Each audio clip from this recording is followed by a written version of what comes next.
Right, can you hear me? Testing 1, 2. Yeah, we've got microphone and we've got video. Have we got audio? Before we go on. AV is good. You got game audio as well, have you? Oh, excellent. Alright, awesome. Well, thank you very much for everybody. Welcome to the stream. Clinchfield is out. It's I've been watching a couple of streams, watching Northern Alex earlier on, and looking in the forums. And so far, I'm seeing positive stuff. A couple of things being raised. If you find any issues, make sure you go to the forums or raise a support ticket, and we'll do our best to help you. But on that note, one problem I have seen is people having problems with the brakes in the tutorial. They're not having any problems otherwise, but they are in the tutorial. So I'm going to shut up now until we get to the bit where it matters, because otherwise you've got me talking over me, and double me is not what you need. Welcome to Engineer Training. Here you'll be taken through the operation of a classic electromotive division F7 diesel electric locomotive. During this brief introduction, we will go through the critical locomotive controls and freight operations. When you're ready, climb aboard to get started. F7. Oh, I love the F7.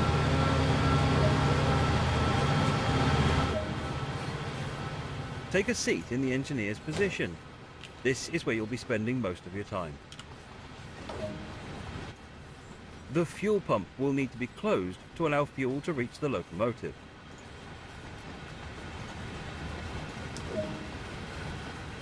The engine is currently shut down and will need to be started before progressing. Press and hold the engine start button to activate it.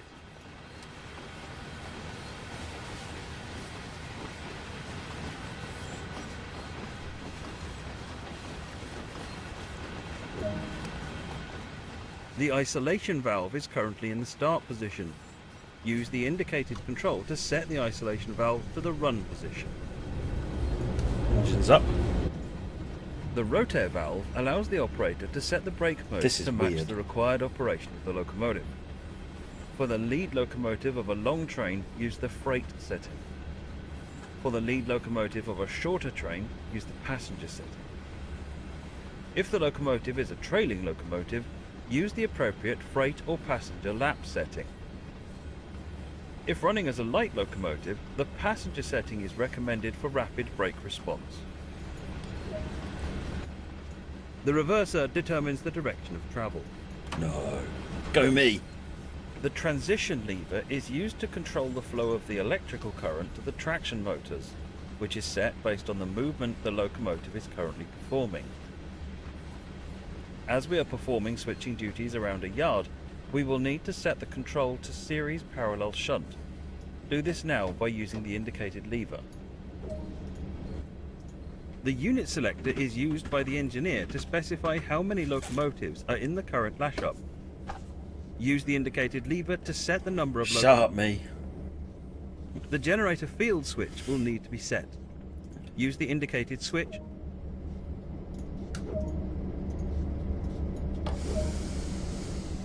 For this introduction, we will be performing switching duties and handling the loading of hoppers. You are now ready for service. Using the throttle, apply a small amount of power to get moving. Right, can we go here? Right, okay, I'm going to hold the brakes on for the minute. Let's keep the brakes on the independent. Right, okay, so it is a bug. It needs looking into, but it's easily fixed for the time being. So if you get out of the cab and you walk around. So let me show you the symptom first. What happens if you keep an eye on your brake gauges and more, just look at the BC value down here on the HUD. If I release the brake, you can see the BC value, which is the brake cylinder, is now off. If I now put the main brake into first service, main reservoir, all the brake pipe, they've all gone down, but nothing's gone into the brake cylinder. And similarly, if I now put it into full service, you can see the brake pipe is going down, equalizing reservoir is going down, but nothing's going into the brake cylinder, and this is the problem. You've got no brake. And the reason, I'll explain now. Let's just go in the other cab. I wouldn't trust that narrator either, to be honest. Not as far as I could throw him, and I know I couldn't throw him very far. So you get back in the other cab, and the problem is this cutout valve. So only one locomotive should be set for having control of the brakes, and this is what determines that. By turning that in, you now cut this out. It is no longer having anything to do with the brakes. That's in the effectively the release position. So essentially, the two brake handles are just fighting with each other, and one of them's dumping the air, and the other one's trying to charge it. So hence, you can't apply the brakes. So if we now get back in the front, and we get in here and we sit down, and now if I release the independent brakes, we can see the brake cylinder clearly. Right, now if I put it into first service, you'll see brake cylinder has now jumped right up. We're now held on brakes. And similarly, if I go into lap, nothing happens, which is absolutely correct.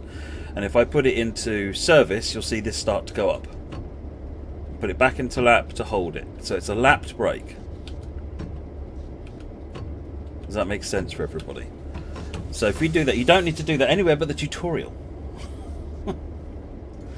Right, okay, let's get on. So we've got a red light. So actually, this is worth explaining as well. The way that the Clinchfield works is an awful lot of permission to proceed past a point, and they've been implemented as these little red posts, which is what this red light here is signifying. And these are stop and request permission to proceed boards. So before I go any further, I'm just going to request permission, and you'll see that goes up to a yellow. There's no indication on the road. Think of that as the equivalent of going to and calling on radio and saying, "Am I clear to proceed?" Blah blah blah, and them saying yes, clear to proceed. That's essentially what you're doing there. Right, well, we'll do the tutorial. We're here. There's no safety systems on board Anonymous. They don't even have alerters on these things. There's a dead man's handle, a dead man's pedal, but that's kind of pointless, really. It doesn't do anything unless you basically unless you walk away from the loco.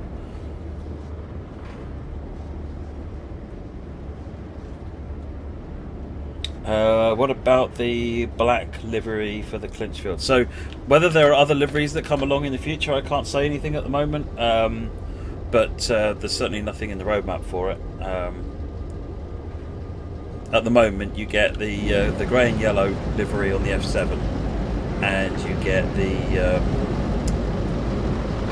black one for the SD40.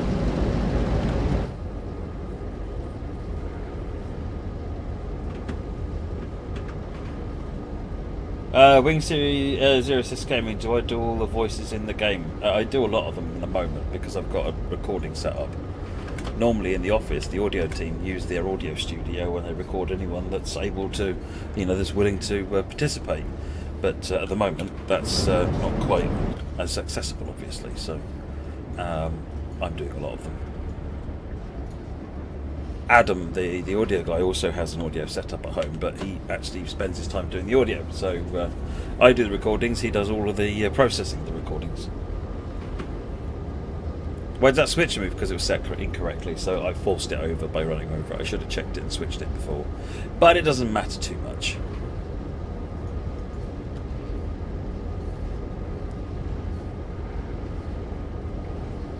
What's a horn sound like?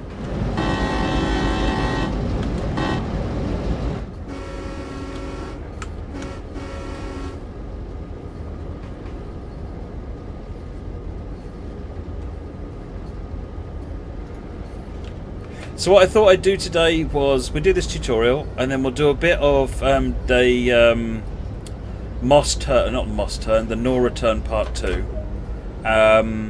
Keeping to speed limit is important. If you begin overspeeding, apply a small amount of brake by moving the handle into the braking range. Why does it keep speeding up and slowing down? Because I was going up a hill and I kept trying to coast, which was pointless. And now I'm still going up a hill. There's lots and lots of hills on this route.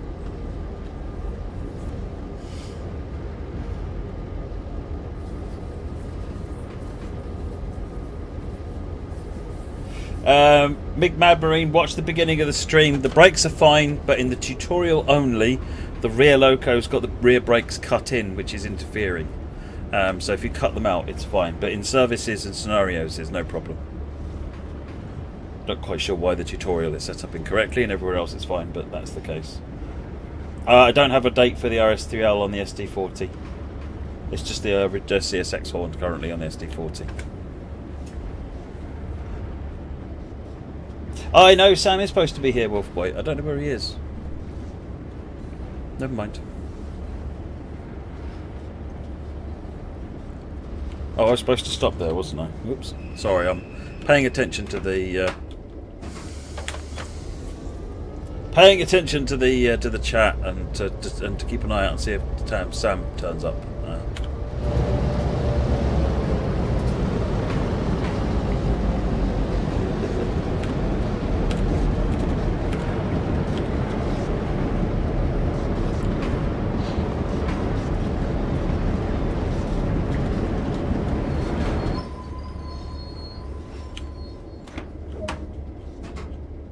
The hoppers are in front of us. You will need to approach them slowly to safely couple and avoid a potential derailment. See, I already set the junction.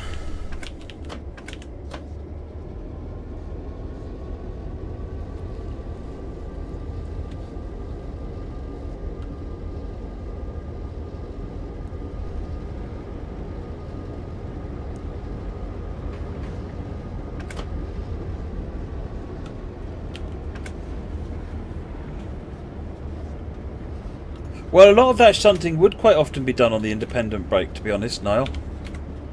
Because it's quicker and easier to repair. And if they were to apply and release, if they were just switching cars like this, they wouldn't bother hooking brake hoses up, which means you really are only doing the loco brakes anyway.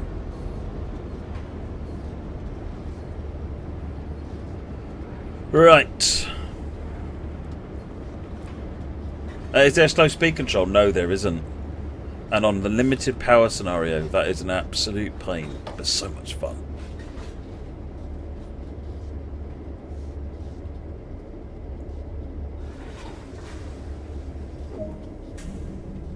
With the hoppers successfully coupled, your next task is to bring the cut of cars over to the tipple to begin the loading process.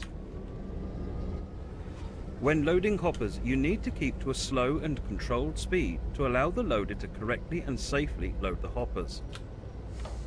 Apply a small amount of power to start moving and then adjust the throttle back to the idle position once you're travelling at no more than 3 miles per hour. I'm doing very well. Is it practice to balance the brakes on downhill gradients? So you want to use lots of dynamic brakes and then use the air to match it up. Liam, they have indeed got a pink gaming mouse, yes. I don't have the keyboard though because they only do it in American layout, and I don't want an American layout. How did I do that without moving my lips? Haha! I'm a ventriloquist. I throw my voice, and then Baked Bean King says, well, could you do us all for a favour and throw it a bit further?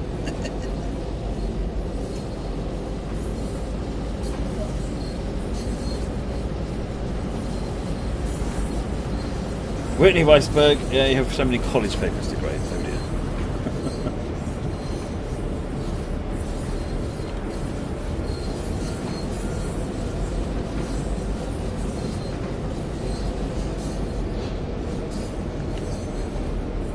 Right, going through the coal loader now.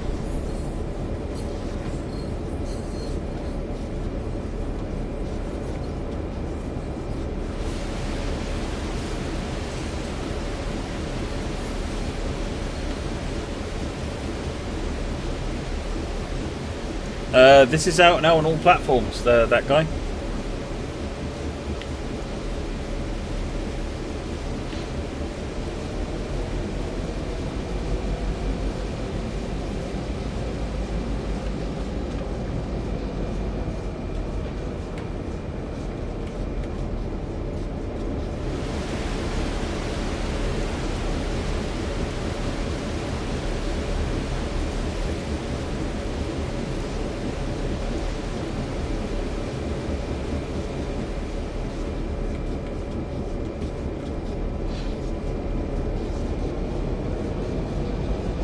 Ben, yeah, this is a dovetail, Adam.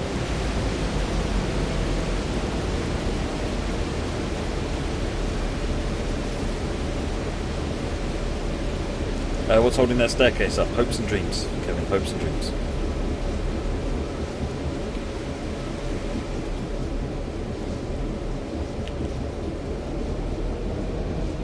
Almost there. Bit more.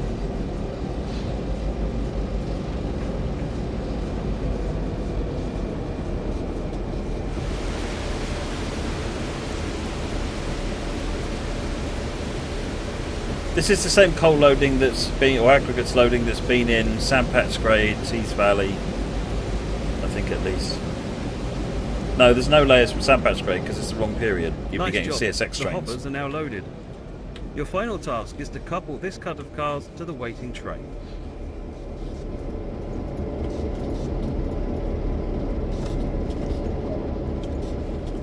You will need to contact the dispatcher before you can leave the yard.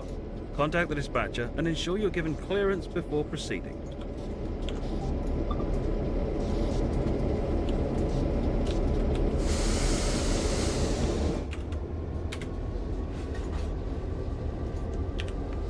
Alright, here we go. Early 1980. Yeah, the Sharks is early 1980, there or thereabouts.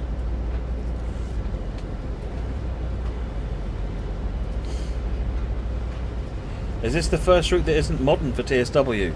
You mean other than Tees Valley, Northern Transpennine? Yeah. First American route that's not modern, yeah.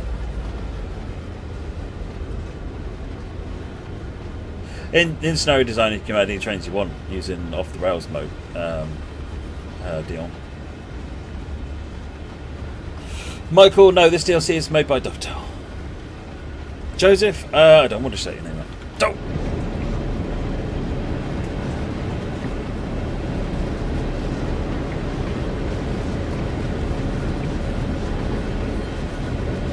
That's one of the collectibles there.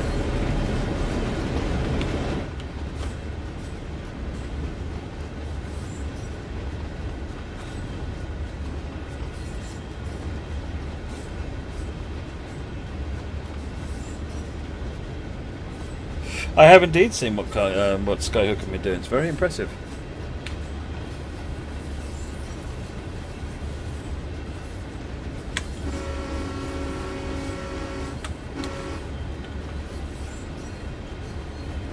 Right, pull into that road in there.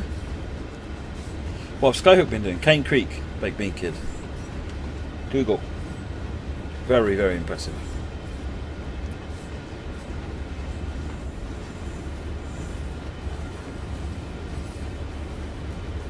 Yeah, I usually use the loco brake myself, Andrew.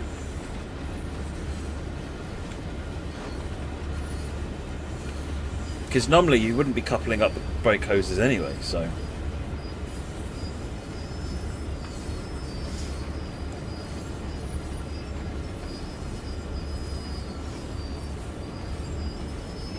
No, this is the tutorial, Will.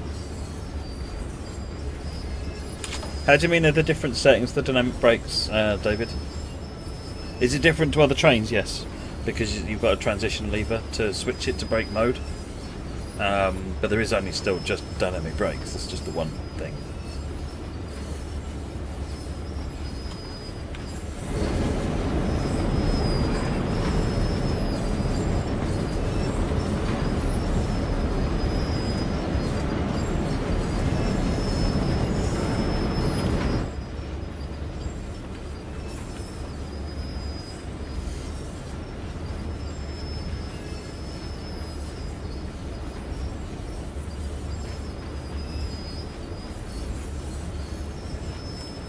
I hate listening to my voice, Ceres. That's the best thing about being me is that I don't have to listen to me. You lot, everybody else does, but I don't.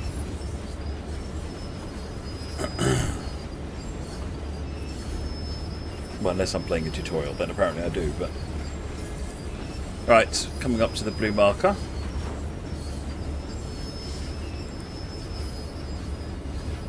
Service mode, you have up to ABBA is the biggest unit.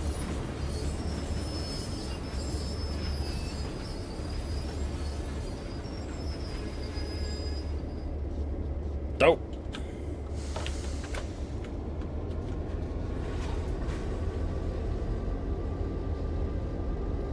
Not quite far enough.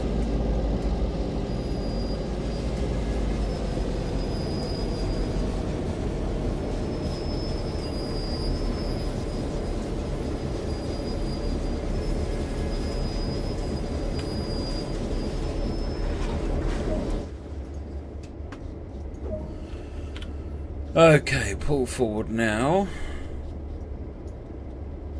Drop those cars onto the back of those ones. Right, I'm going to go over this a number of times, but on this route it is imperative that you learn the hill start, which is put some power on, build up some amps before you release the brakes. This will prevent your train running down the hill. Once you've got some amps on, then you can release your brakes and you'll just move in the right direction. Particularly when you do limited power scenario, you're shunting on like a 2.5% gradient, or switching, sorry, on a 2.5% gradient, and you'll find that it takes sufficiently long to build up any amps that will do anything that you'll be in trouble before it matters.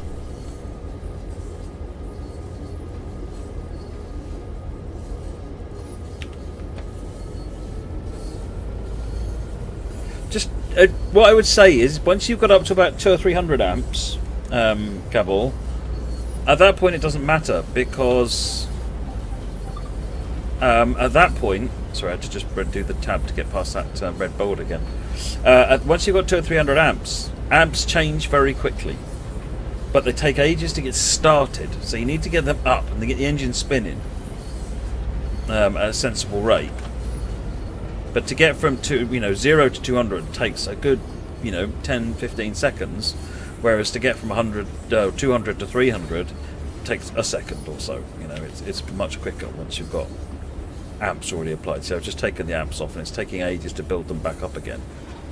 But now we're at 280 amps there. If I put it up to 2, it jumps to 300 almost instantly, and we've gone to 400 very quickly as well. So get some amps applied, and that way you can change them as you need to.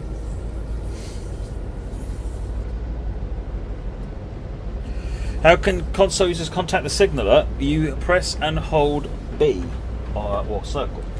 So on a PlayStation controller, you press and hold that button there. Normally if you press it, you reset alerters and things. If you press it and hold it, it will do the equivalent of contact dispatcher.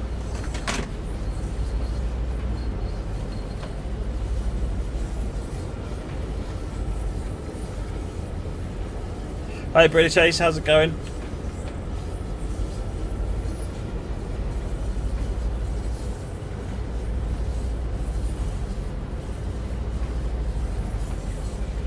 Shoefrost, how do you mean your usual technique isn't working? If you watch the beginning of this stream, I have outlined that there is an issue with the brake in the tutorial and how you fix it.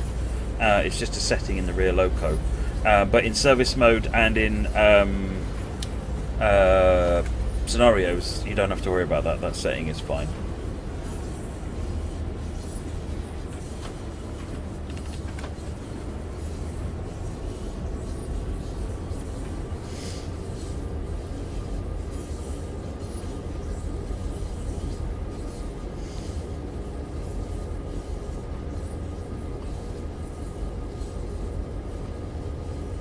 Yeah, you kind of can, Andrew Beeman. You can kick cars. It doesn't really work as well as you'd hope, but yes, you kind of can. Consider it a not supported feature, but if you get some speed and uncouple the cars, then depending on how they're set up, they'll probably keep rolling. Some of them may dump brake because you effectively snap brake cables, but some of them will also immediately shut their angle cocks as well, which means that they'll bottle the pressure.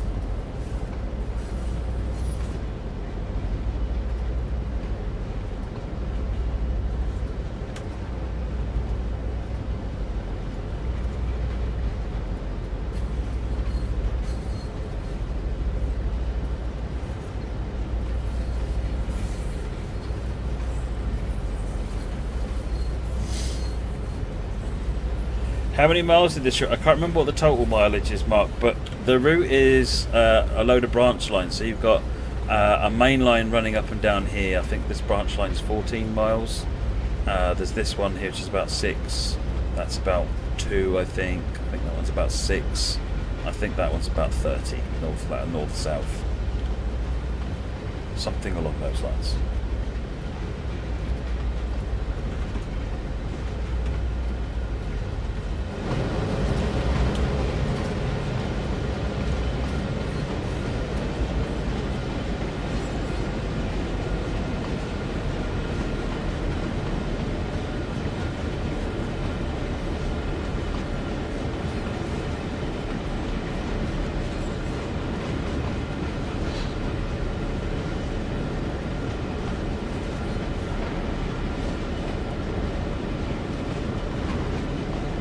Where is Brakes Canyon, Tyler?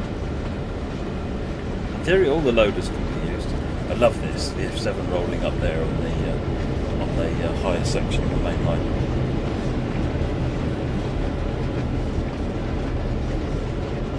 "64 miles, 62 miles, something along the lines, those lines." That's what people are saying.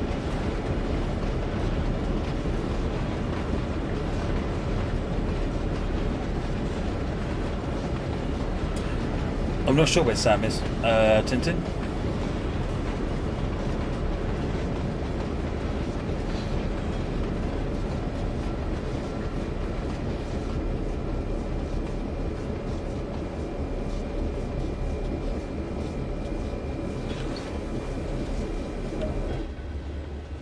With the hoppers now coupled, you can uncouple the locomotive from the train.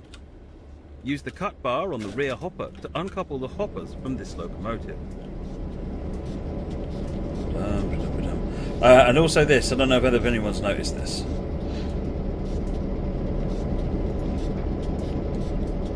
So uncoupled. Good job. That is all of the tasks that have been assigned to you for now. Bring the locomotive back to the yard for use later in the day. Again, before we get moving, I'm going to apply amps so that the train always goes where I want it to, not where gravity wants it to go.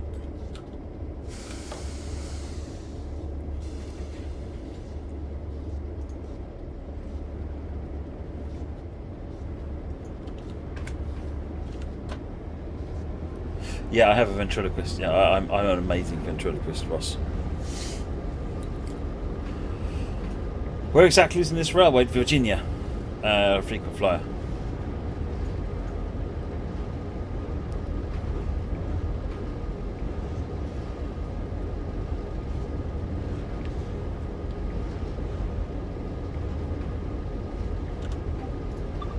Okay, we've got clearance to proceed back into the depot. Let's check the junctions. Yep, we're all good.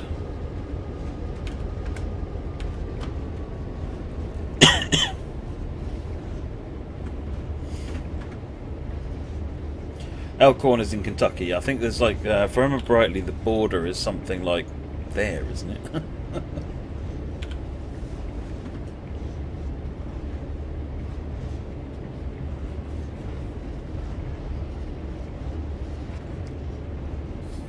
I've never played with the manual transmission, Janos, so I'm going to practice that myself before I do it on stream.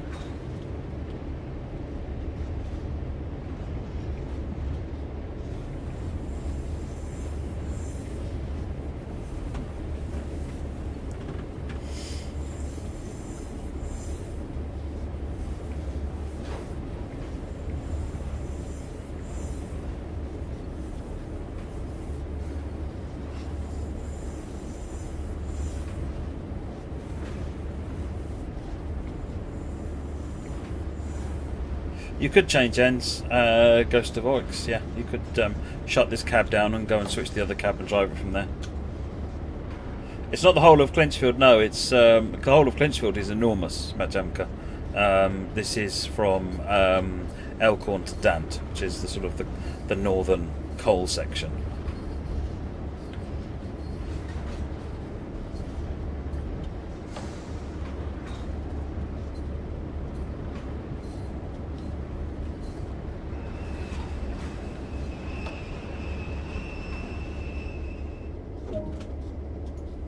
Good work. That concludes all of the basics of operating this locomotive. Well done, me.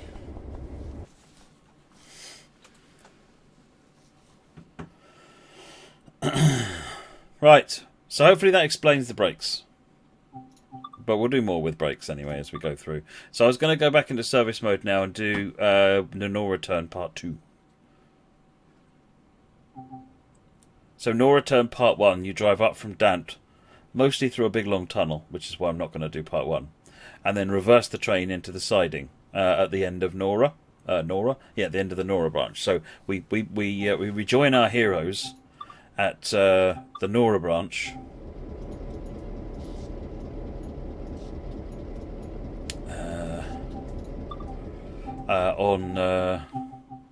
No, this is the Moss Turn one. The Nora Turn is done with SD40s, you dummy. Right, Nora Turn, Part 2.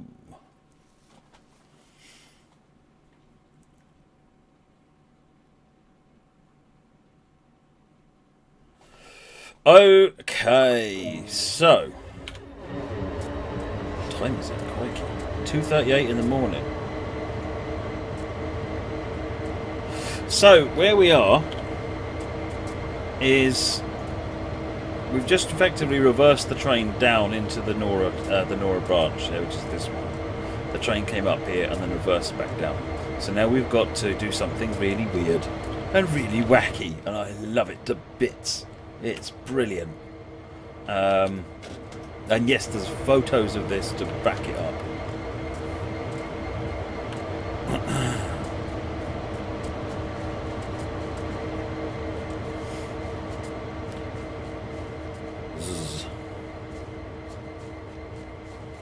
What am I doing? This is the hard way of doing it. Just use the 8 camera.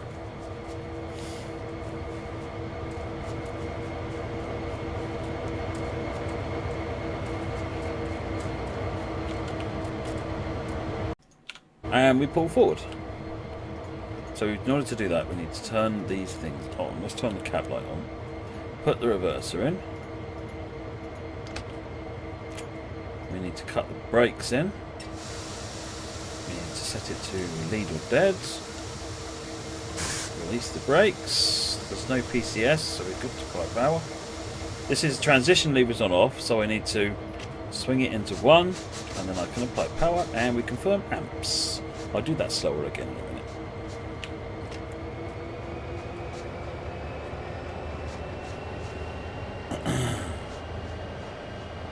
Right, we're rolling forward, and we're bringing 20 of these freight cars with us.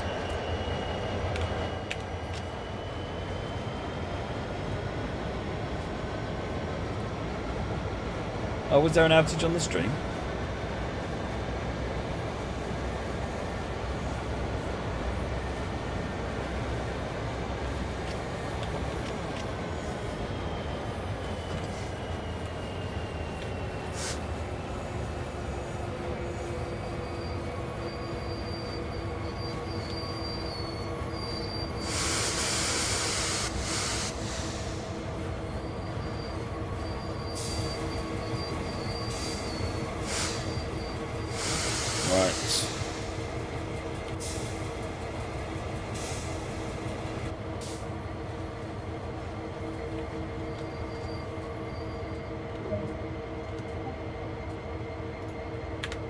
Oh, this is where we need to uncouple these wagons. So what we've done now is we have left these cars here, and we've moved these cars into the other siding so they're clear of this switch.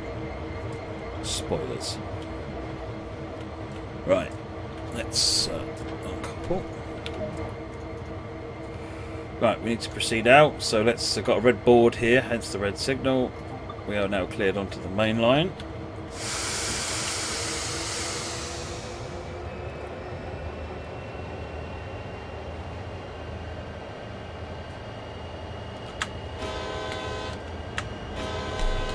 Is that better, Michael?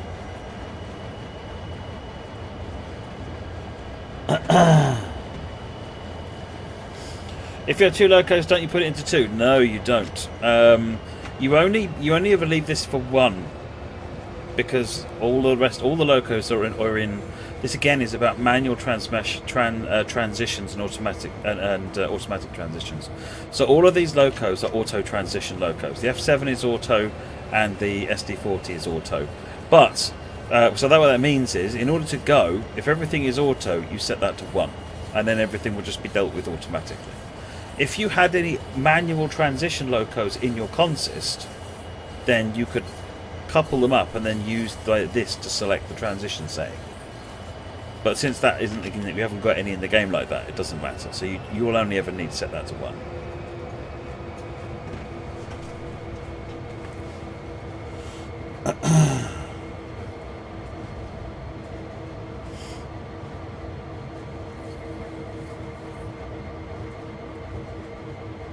So we're currently running triple headlight light set up to that blue mark. We're on the main line at the moment.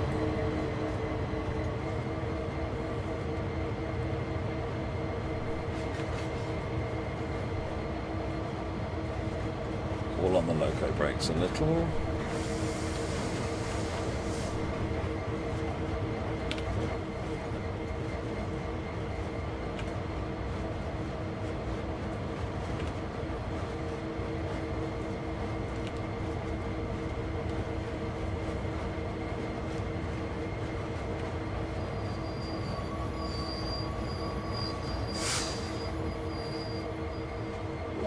Right, so let's now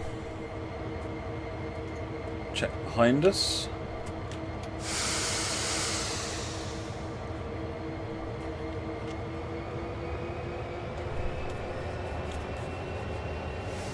We've got the yellow. You want gauge lights?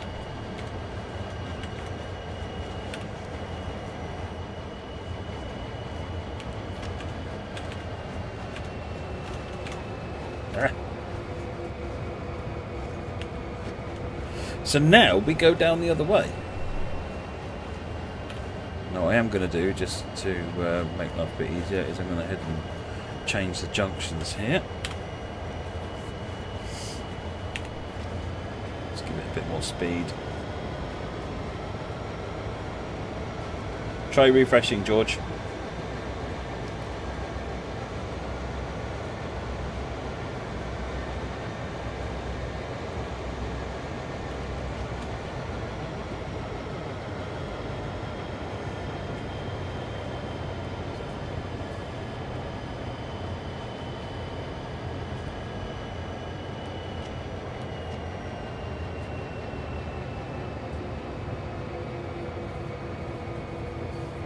It's a 2080 Super. I'm not sure how much VRAM it's got, Mark.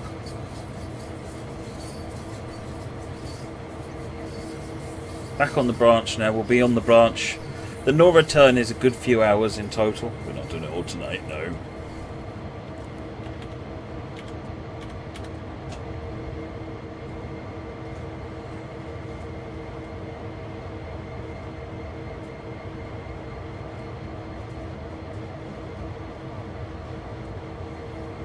How often do you drive a line before it's released?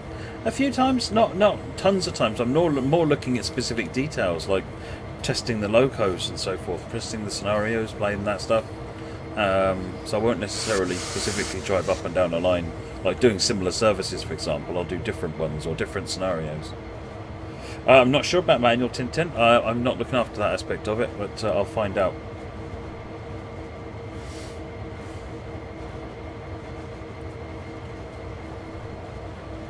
Okay, so this is a stop, so let's bring it to a stop.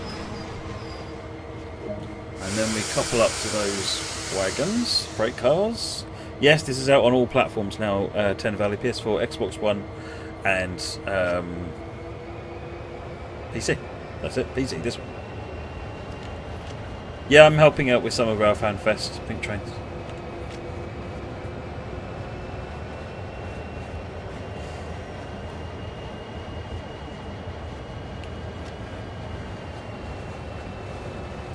Why is the brake cylinder reading 0.3? I asked that to the setup engineer about that, and it's more of a timing thing. The brakes have to move by a certain amount for the HUD to update. So the brake is at 0, but apparently that's not enough for it to have updated the brake cylinder. I don't quite understand, but essentially what I wanted to get was a confidence that it does mean 0. If it says something like that, it really does mean 0. Don't worry.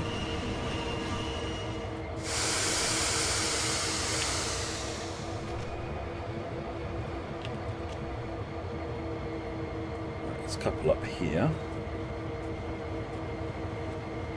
Freight normally runs during the night, Suvek.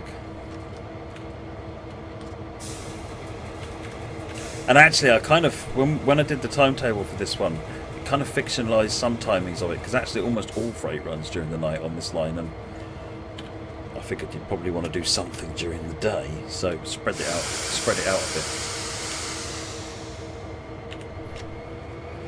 Right, I don't know if anyone has figured out what I'm doing here, but I'm getting in the middle of my 40 cars.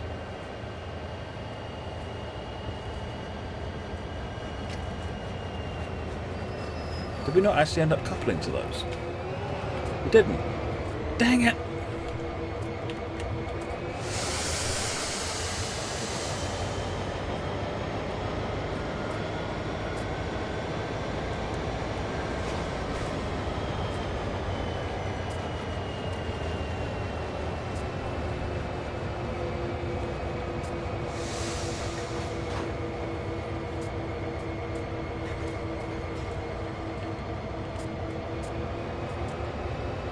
I wonder if I need to open the couplers. Are they both closed?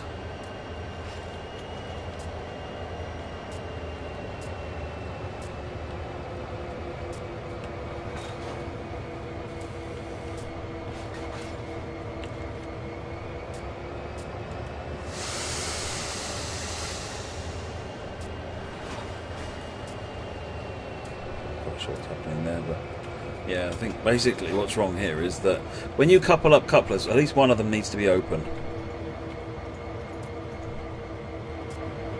Where's the cut bar? There it is.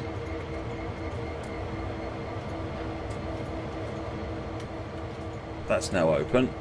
And just for good measure, that's now open. Now they should snap together.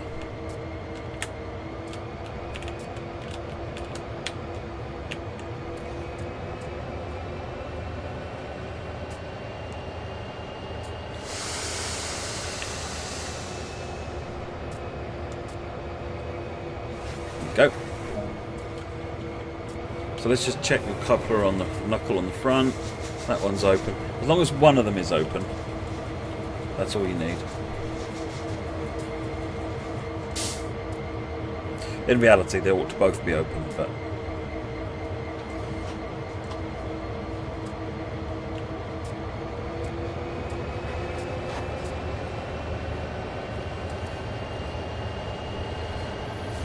right, let's go and couple up to these.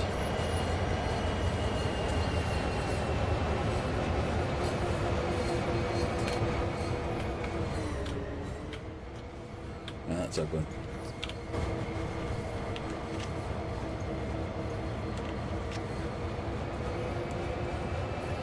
Why are you in the middle of the train? You see, George, there is method to the madness. When I was looking at the research on this line, and I was trying to figure out how the shunt moves work on here, I was stuck until I was talking to Gary Dolezal, and he sent me a document, actually as documenting, an account of someone who did a ride along on here. And that was when I saw the photographs in there and the procedures, and I sent him a message saying, hang on a minute, according to this, it sounds like they're actually moving the locos into the middle of the train.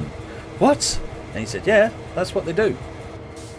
And then as I built the shunting move out for this, it's like, oh my god, being in the middle of the train makes so much more sense. It really is. So I got a silver for that because I was, awesome and stuff.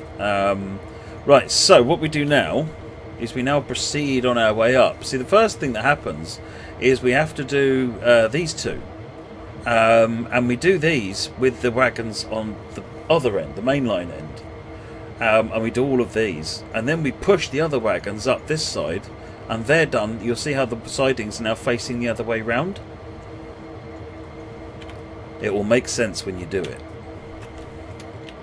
Again, apply power, get amps.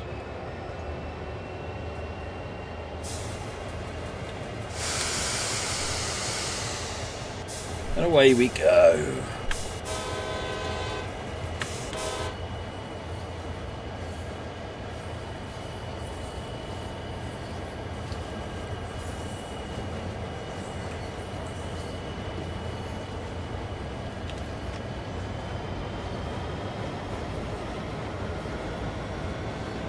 Accidentally bumped the transition lever in the F7 while applying power. Nice.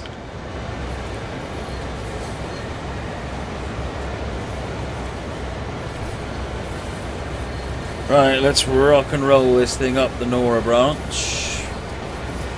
Check our switches are set correctly.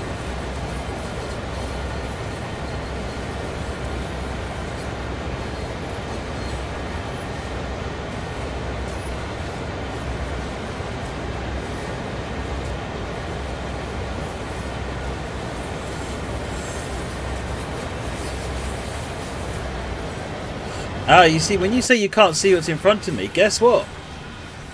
There's a guard, there's a brakeman here, or the conductor is in this unit and talking to me. So there is sight in the back of the train. There's a lot of method to how this works, and I encourage you to go through all of the different branch line services, because they're all different in the way that they work, and the way the Caboose, frankly, is like on the Greenbrier branch. The Caboose is an absolute pain in the backside, because it made everything. I did all the shunting moves or the switching moves for Greenbrier, and then realised I'd forgotten the Caboose, and it doubled the complexity of it putting the Caboose in, which is great fun for playing it, but was a pain for it through. Yes, you can get in here.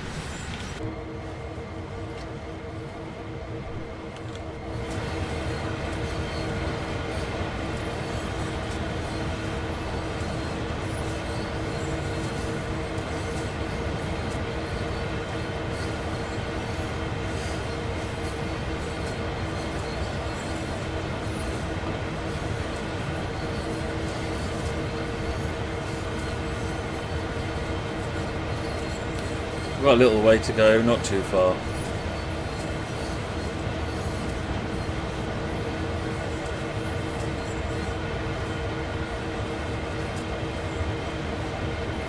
Even though the dark isn't very dark, Matt Jamka, given how much happens in the dark, you will be thankful for it not being dark. My initial feeling when I first saw this, when I was testing some of the services, I was thinking, oh, this should be pitch black. But then if it was pitch black, it would be pointless. Absolutely pointless. Think of it as a nice bright moon light.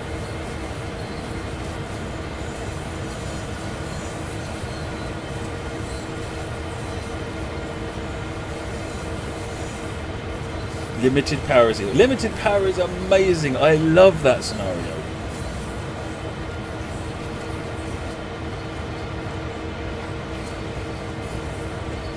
Absolutely blew me away. I really loved that.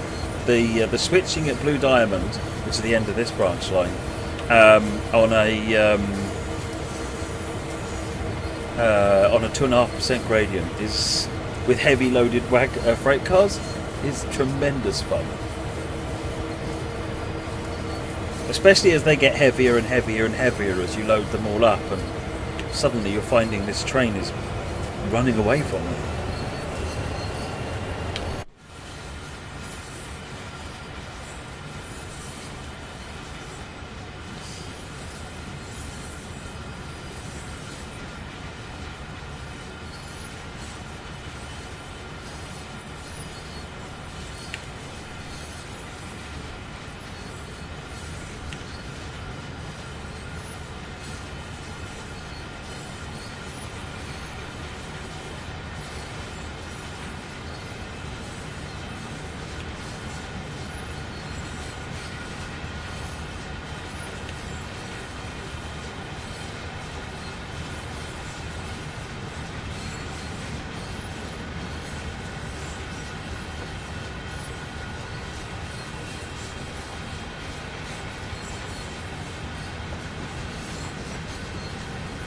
I believe there's a light in the Caboose.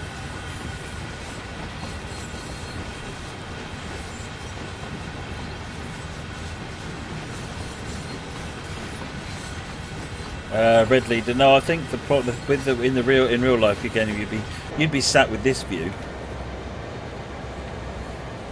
Sat basically here and listening for the guard, and you'd be driving completely blind, letting the guard say, "Slow down, speed up." Blah blah blah, coming up to a thing, right, slow down, hold. It's the conductor would be there guiding the train essentially.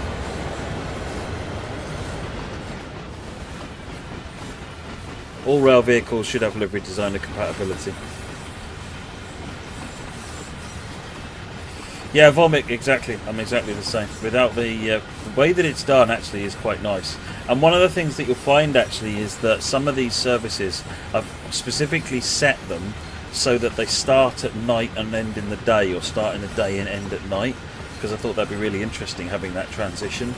I think Nora Turn, it starts in the day and ends at night, and Greenbrier I think is the other way around.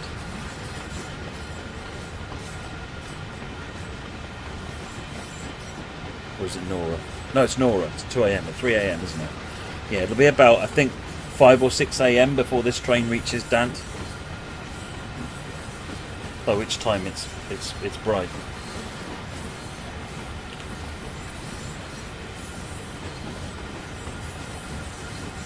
And there is significant difference as the sun comes up or goes down, which is nice.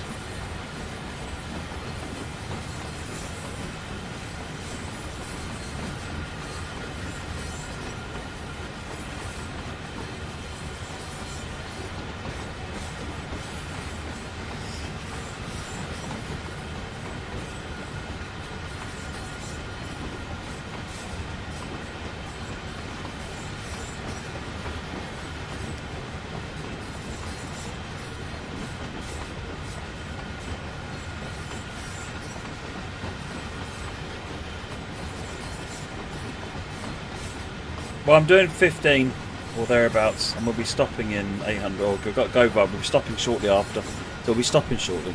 You don't do fast speeds on these branches. 15 is more than enough for a propelling move.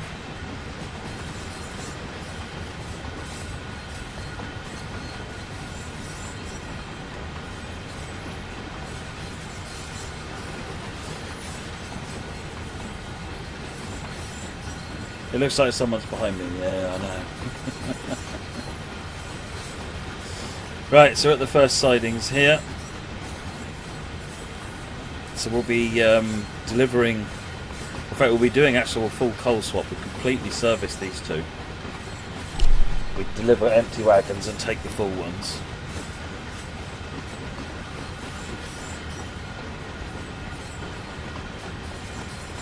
I think TSW2 could do with a head torch that can be toggled on and off.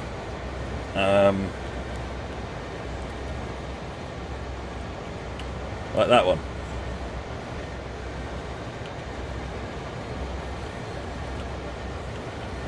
Press the L key when you're walking.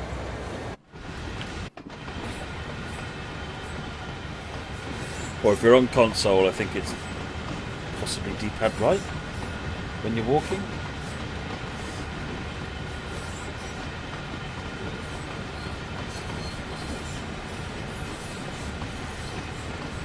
Alright, got about just under a mile for our stop instruction.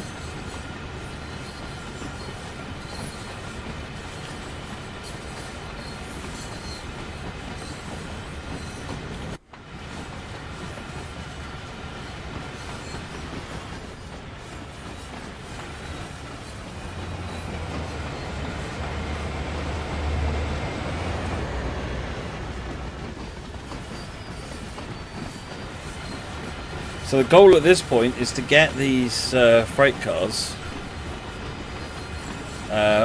all the way onto this end, so that we can then do some switching on this end of the on the yard. Hey, Captain Swing, how's it going?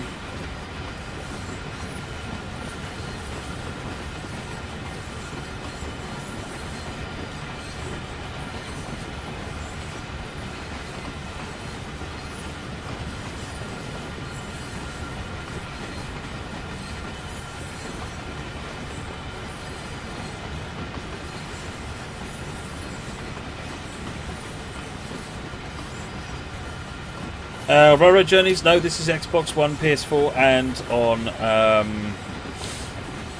PC. I don't know why I keep forgetting PC.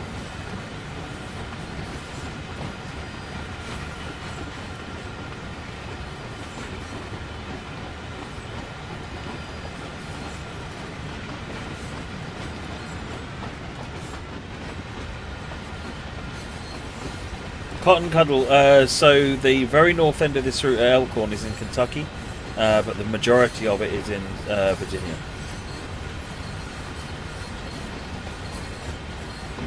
Why are you reversing? It's kind of how this route works, Graf. We're actually got wagons either side of the loco. I don't know if you were so here when we did that. So we've got 20 freight cars on this end, and we've got 20 freight cars on that end. And that's done because we need to do, these freight cars will service these two roads here. Those freight cars will service roads on the other end of the route, of the line.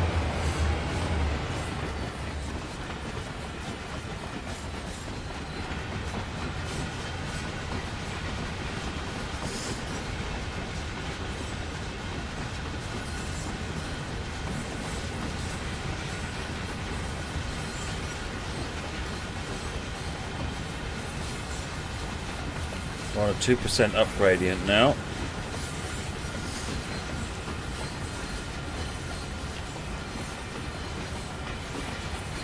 What's the job of this rear weird wagon? This is called a caboose, and there is a man or a woman who sits in here, looks out the window and can observe what's going on with the train, and in this instance can provide assistance to the engineer who's driving the train and tell them when to stop, and so on and so forth.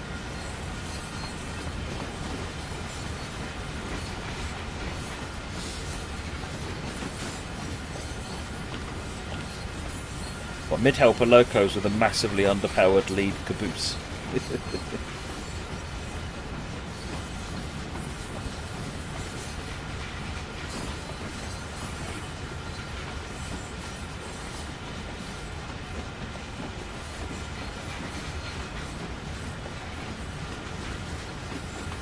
If they were at the back end, senor, then you wouldn't be able to do the move I'm about to do.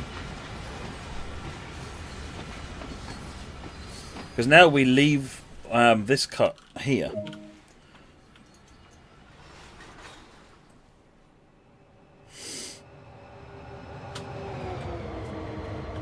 What I'm going to do is put an air set on there. Cut those off. And now we switch this cut over here into here. Half of them into this side, half of them into the other side.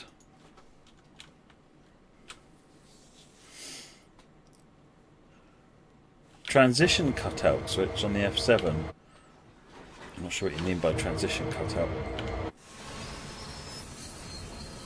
Because the transition allows you to select basically power or brake. Essentially, it's what it does on the F7 SD40 in the game. Can you drive from the caboose? No.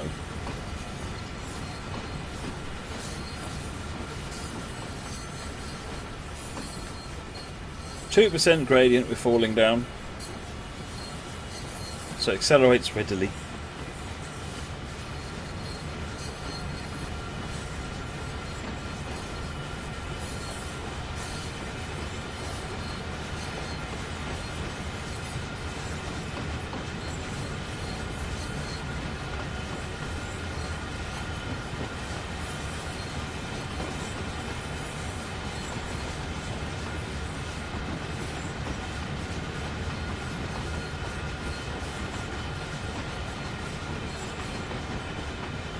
Oh, that one. That's to allow you to be able... I think it's to allow the F7 to do manual transition switchovers between series, parallel and weak field and so forth. Which normally would be done automatically.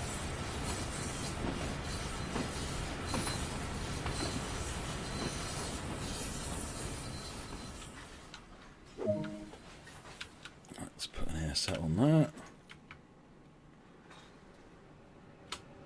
Let's cut these.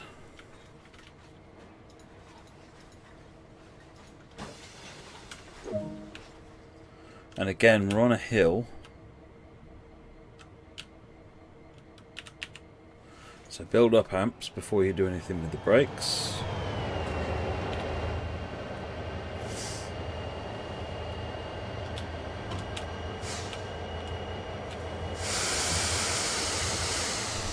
You should. That's it. Roll in the correct direction.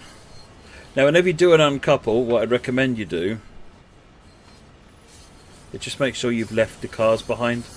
Because if you pull away a little bit and then let them fall back in again, then you'll recouple and then you'll find yourself getting into all kinds of trouble.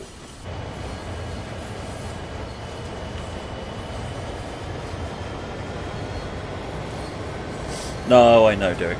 The crossing wasn't visible on the map when I did that. It was too late to change it.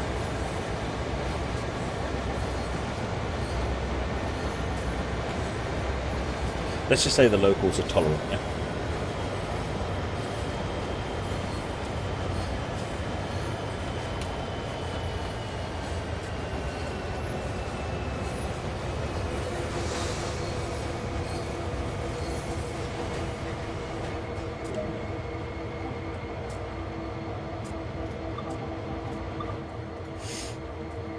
Right, now I need to put these ones in here.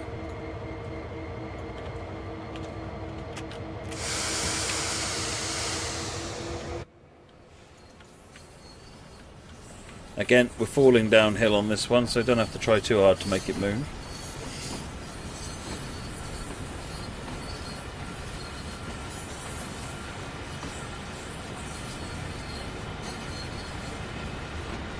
You see, I kind of cheated Train Simulator Driver. I left them with bottled air. And since we simulate a perfect air system, that's actually fine. That, and the minute they stop moving, they stop doing sim physics anyway, so...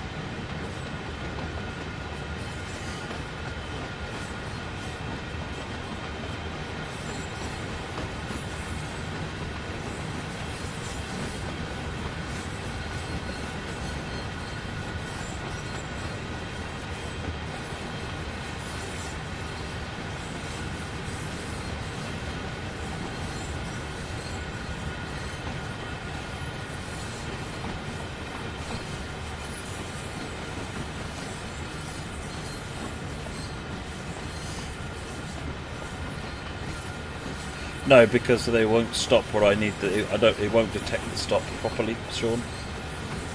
Bad things will happen. Show the map. Yeah, 1 second, Premier.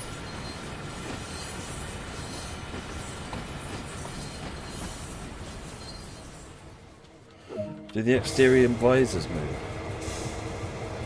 These ones. Nope, doesn't look like it. That looks like an issue. Okay, so now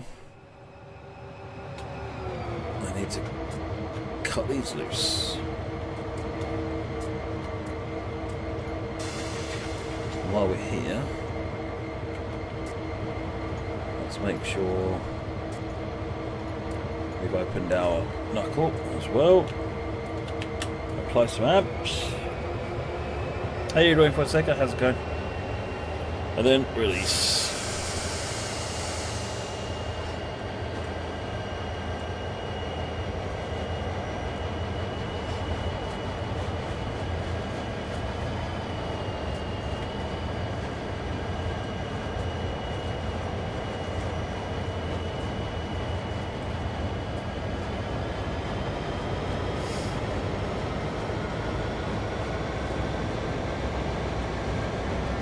I don't think the star's from the right position. I think it's just a generic star pattern.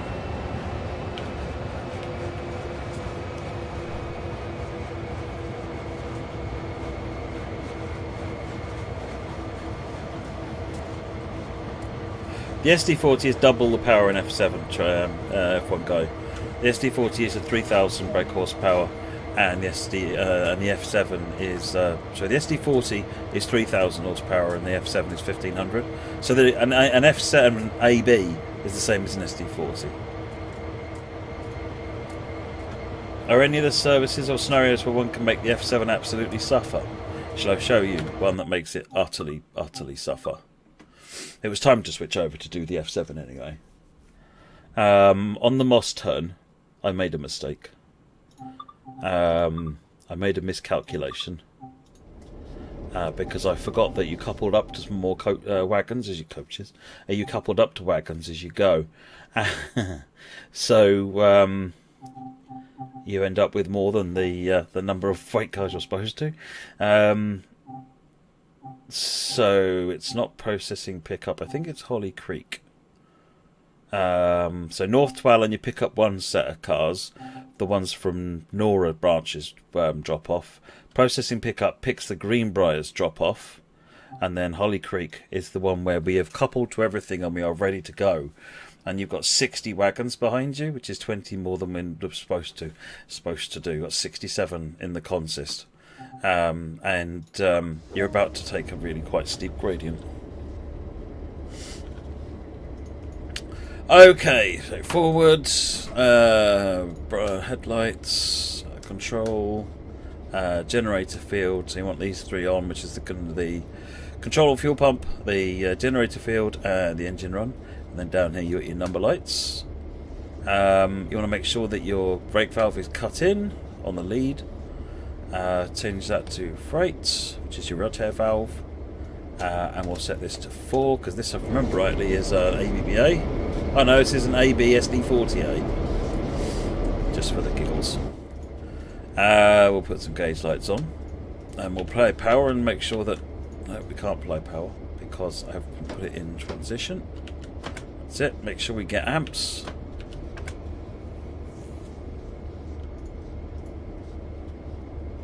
And then we'll release the brakes.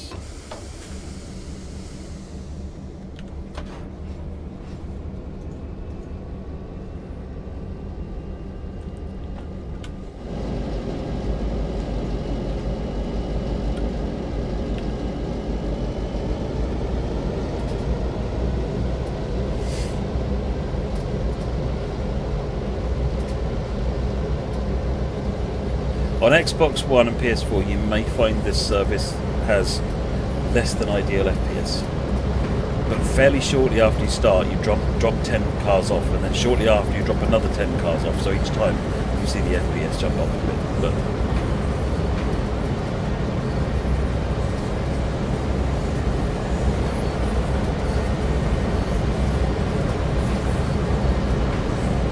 so you've got a mixture of empty and loaded cars, because you're taking empty cars along the Fremont branch to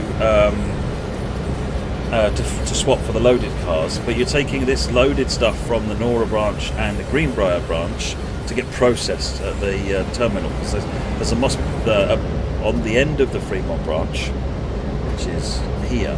There's a processing plant which will sort and clean the coal. Excuse me. So we're going up this left-hand run up here. This is Caney Sidings, which is where the coal freight cars are dropped off, ready for the Moss Turn. So we've already picked them up. An earlier part of the previous part of the service picked up the cars that were waiting at Caney.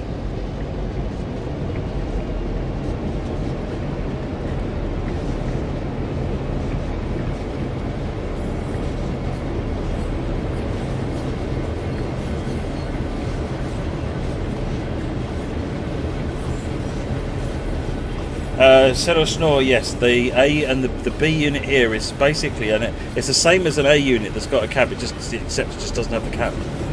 It's still it's just a remotely controlled loco. It just doesn't have the ability to be independently controlled. Right, we're on a 2% grade now, so we're going to get more and more and more of the train hitting that gradient, which, as you can see, lifts us very quickly.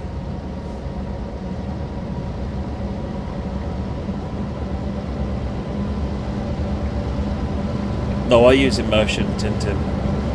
I stopped using classic immediately. Much prefer immersion.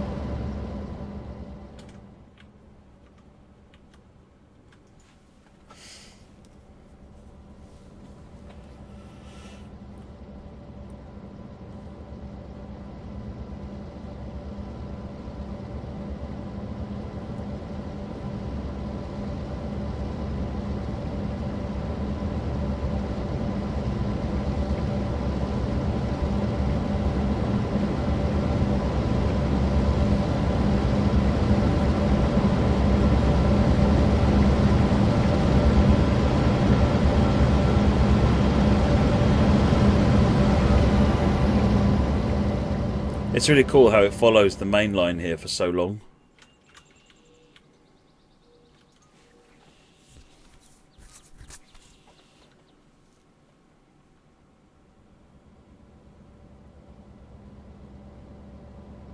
Oh, I'm using the keyboard. Sorry, Tintin. I'm not using the controller.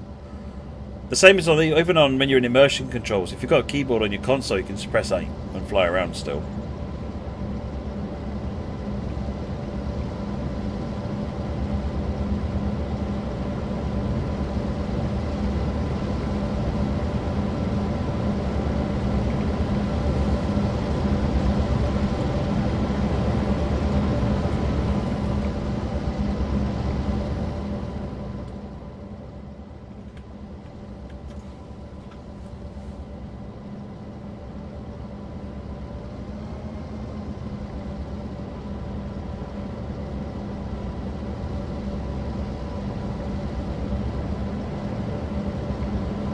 looks like we detransitioned. Track IR is not in the game at this point, Cotton Cuddle. No. We lost a bunch of speed because it transitioned out of into the lower setting. However, we seem to be holding a bit better on this. Just doesn't have the grade for that long. I think shortly after we get round the corner up here, we start coming off the grade.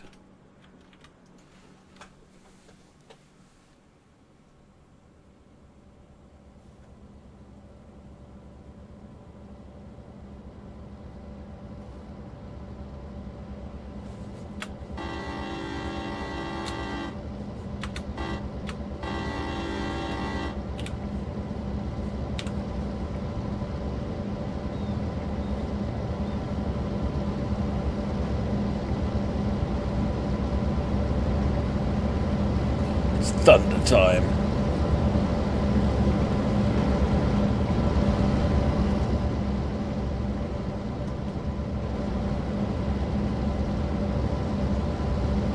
There you go, the grade's already dropping off, look.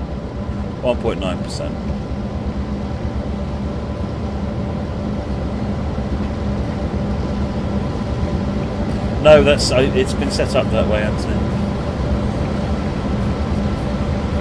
Some of the services are an ABA, some of them are an ABBA, some of them are an AB SD40A.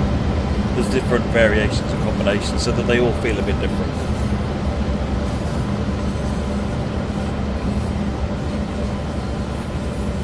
That's it, we're speeding up again now. Welcome to the Fremont branch.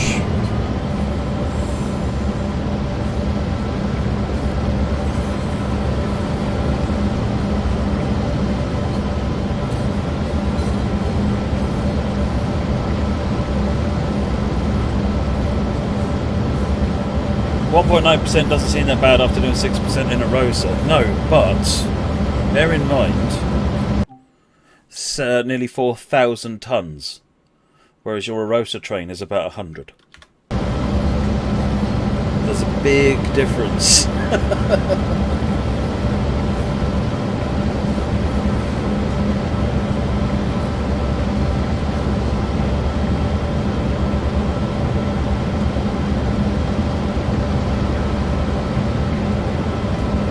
Building up some speed now, but we're going to hit transition shortly.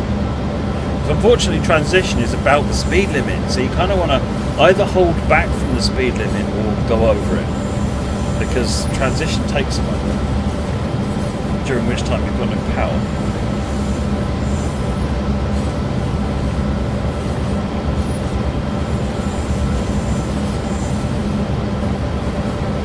So we're heading this way now on this branch.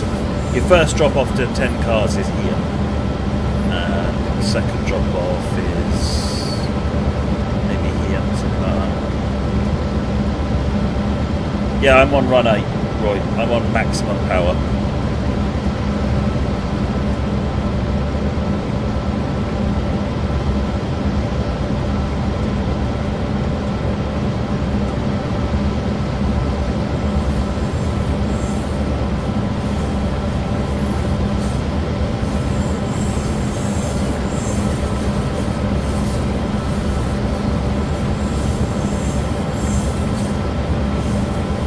Is there something that anyone wants to see? I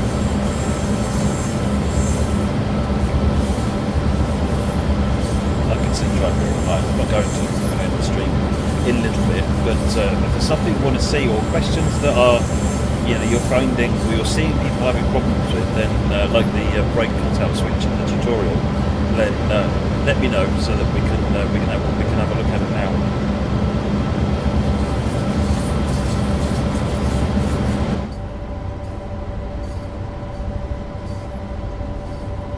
You're on the map for an error, there you go. So this is the main line coming down here. And then you've got the Greenbrier branch run by the Hazy Railroad. You've got the Fremont branch here. Then you've got the little McClure branch. And then you've got the Nora branch here.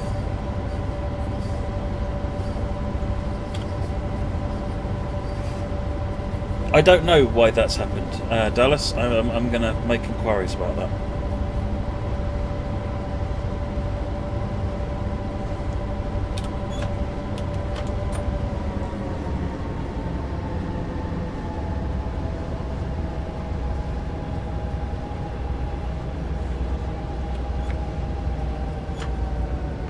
We're now going downhill. So, turn the cab light on, and I'm going to swing it into brakes. Wait for the ammeter to wake up. No, Skyhook.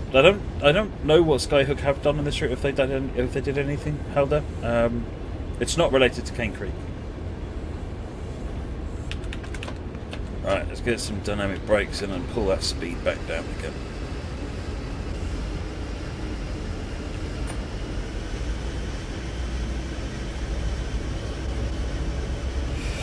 It wasn't supposed to, Derek. I don't know. Well, development builds it didn't, so I don't know why it does now.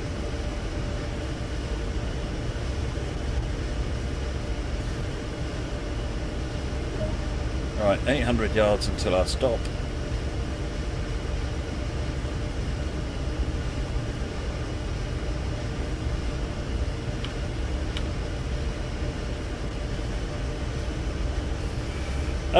Not a lot as your exit, to be honest. Obviously there was general familiarity of the route, plus the person who did all the signalling on the route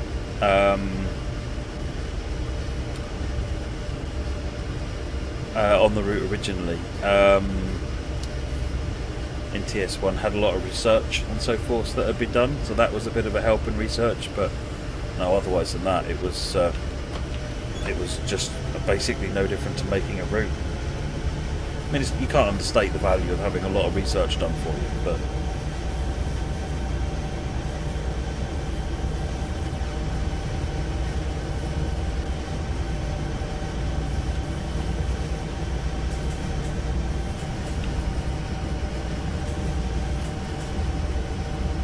right, got the brakes on, got a haul up here. The reason we're hauling up here is we need to drop the caboose off somewhere before the junction here.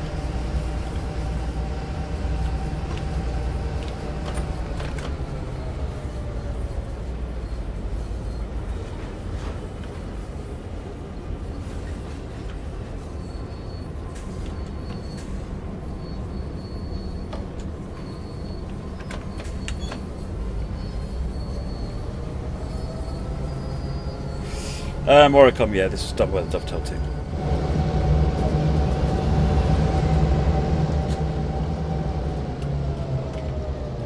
Right, so we go to the back.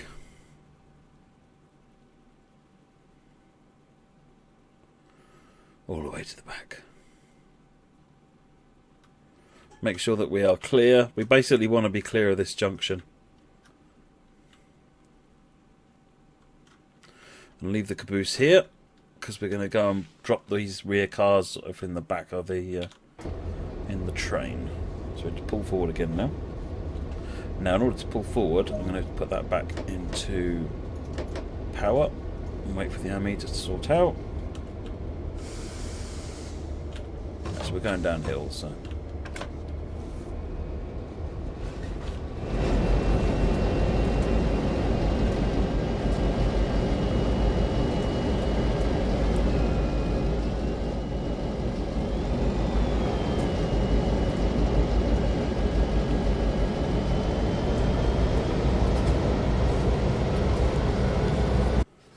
Again, when you drop something off, make sure you've left it behind.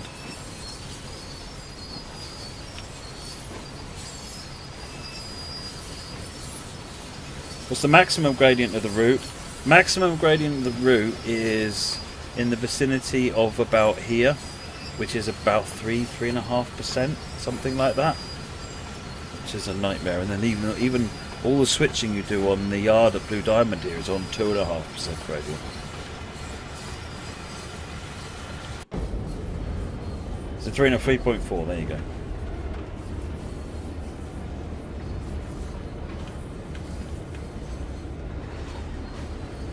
Right, so we need to haul up here.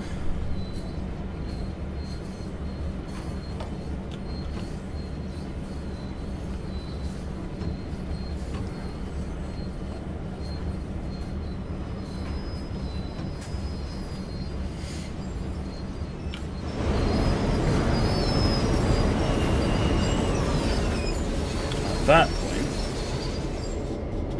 we can now go back and uncouple some cars. Wrong way.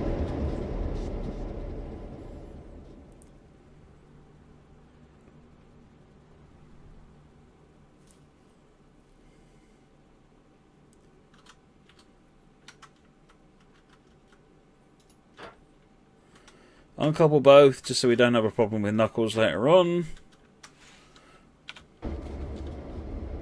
Apply power.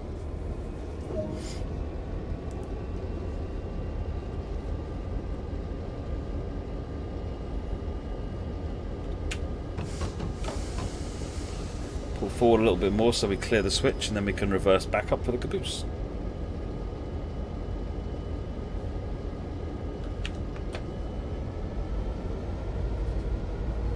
You can just use the 3 view to do that.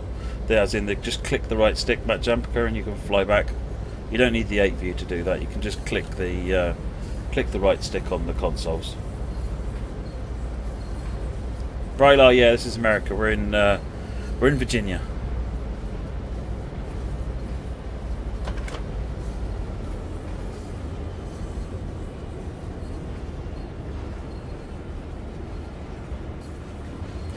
Yeah, this route, highest speed limit is 30 miles per hour. It's not a fast route.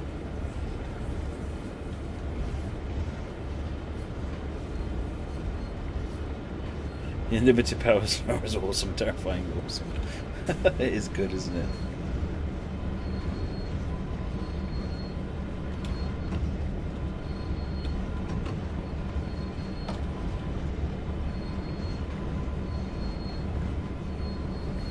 Brakes on. Come on, stop. Don't lose control of your train, folks. Now we need to switch the switches back. Blue light. Come on, blue light. Bing. Oh no, it's going to take me there. Straight through, straight through. We're going to get our caboose.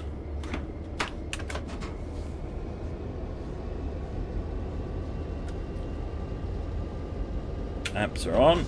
Raise power.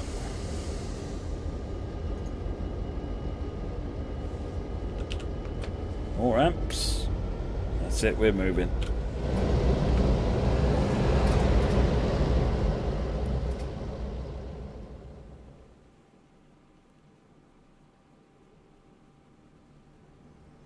We're not.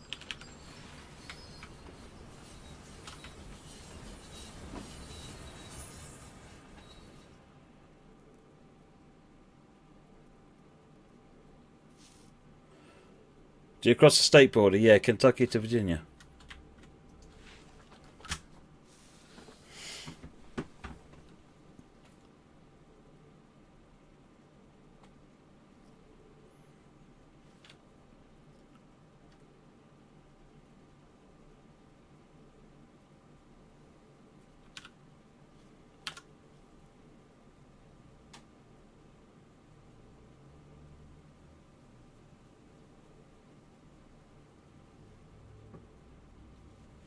How long does it take to drive from end to end? I think it's about an hour, hour and a half to do the main line.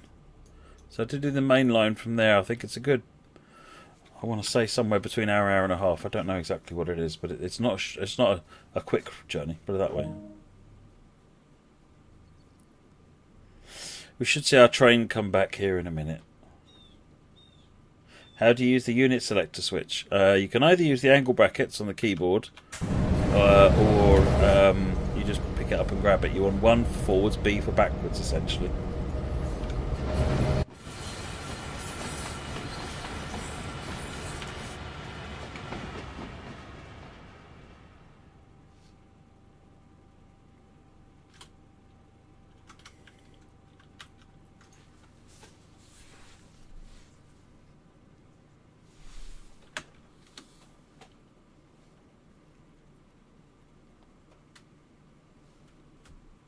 I didn't personally make TSW2, no, Train Hub, the whole team did.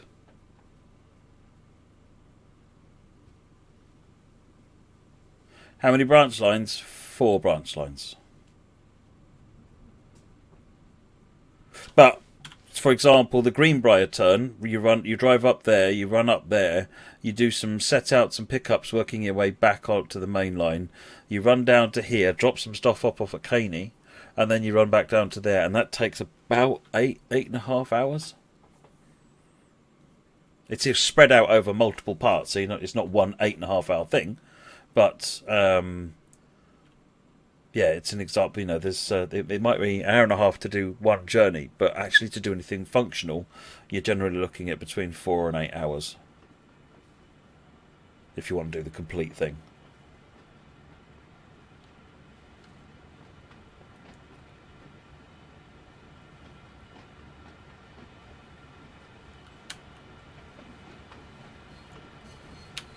This is where you obliterate the caboose.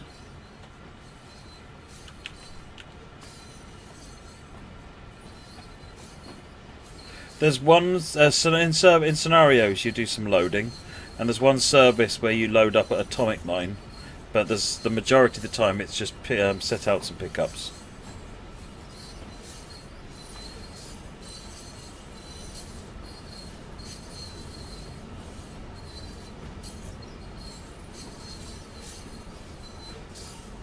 There are 48 services, Renfe. Each hand authored, they're each different, there's no duplication in there. It's closer to 48 scenarios, to be honest.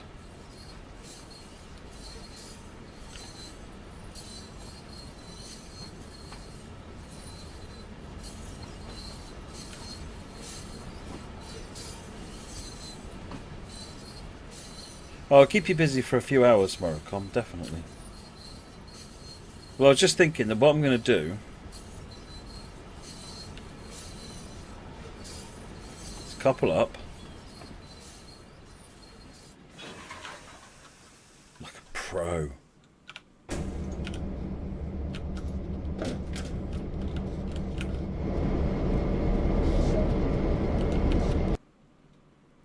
We'll continue. We'll return to it. Shut that door, and we'll have a run down here. And we'll sit in the caboose for 5 minutes.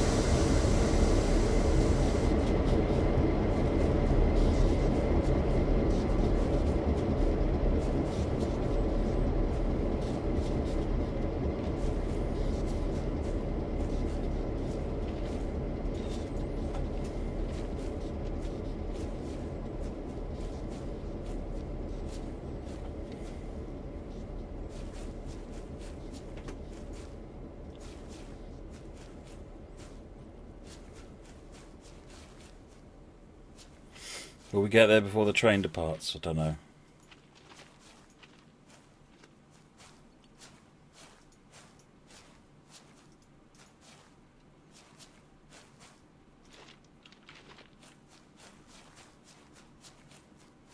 Yeah, I found them in a cupboard for a mirror. Dusted them off. Haven't been used for a long time. There it is, all the way back there, look.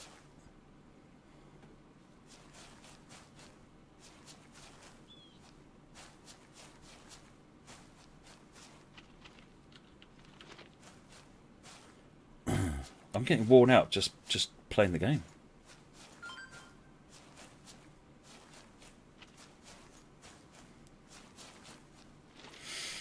No, I don't think you can teleport into the caboose. I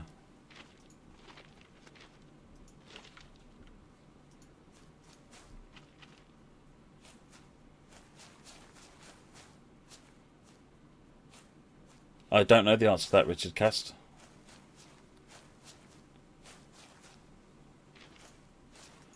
No, it's the other way round, Dean McGregor. Ah, no, don't run away without me. Yes! Timed. Not that one.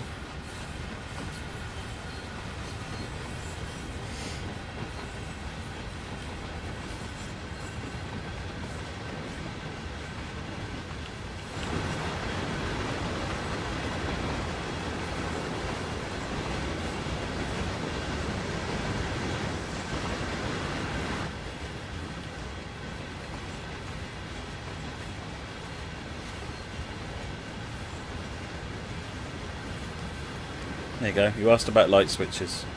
Light switches. The road we left behind.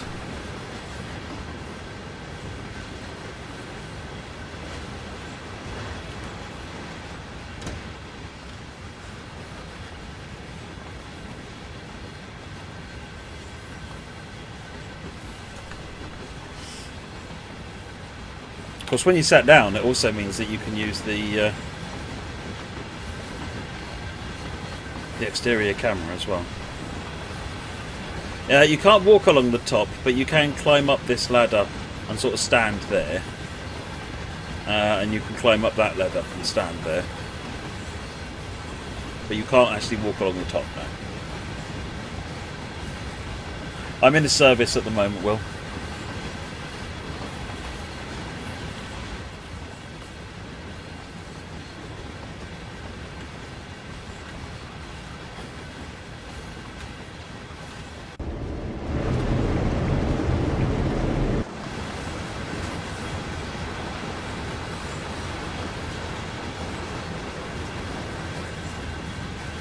Camera's lost its mind. Can confirm train is good.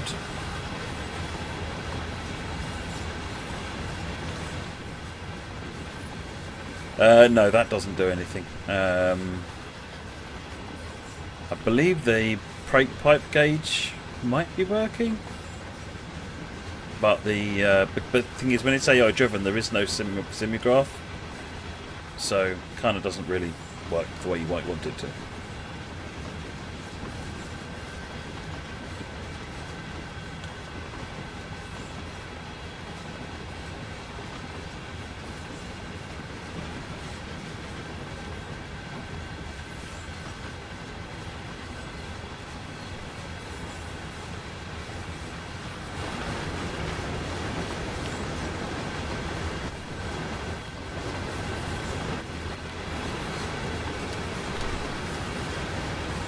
I know I'm going to fall off. I just know I'm going to fall off. Yeah, you can operate this. It won't really do much because the simulgraph isn't active when you're not driving the train.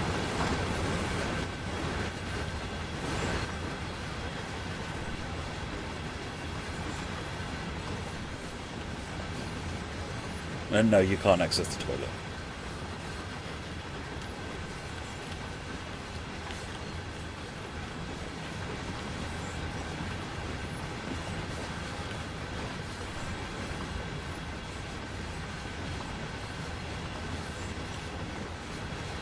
Who's driving the train? The computer's driving the train. Thought we'd leave an expert to it.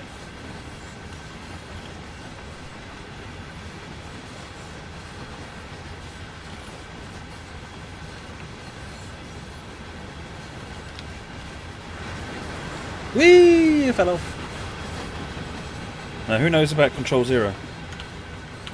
Except it doesn't work with cabooses. Oh! Never mind. We had to end somewhere anyway.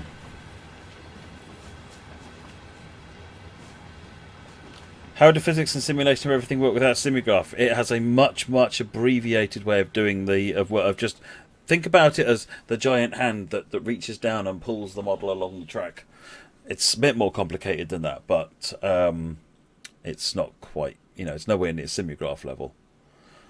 Right. Is there anything else we want to look at before we finish up? Someone said winter, so let's have a quick look at snow. So let's do a winter clear with a little cloud. We'll do the F7 again because the F7 is awesome. And we'll do... let's do Blue Diamond. Where is that on this one? No, Nora's not this one.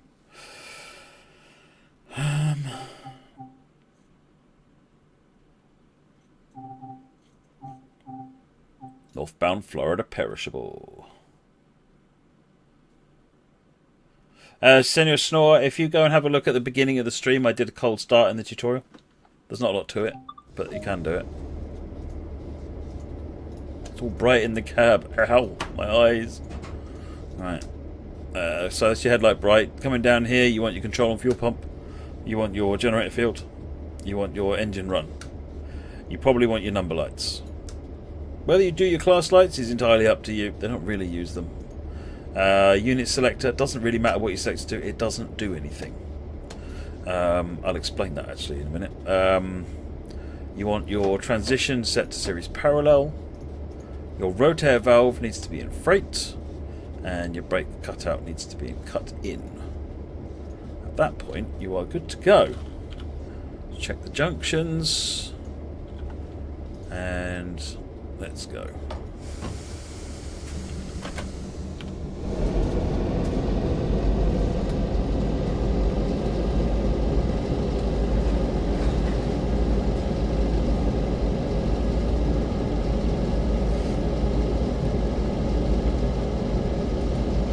Boxcars. This is the insulated boxcar,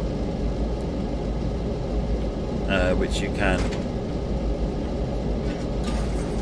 open.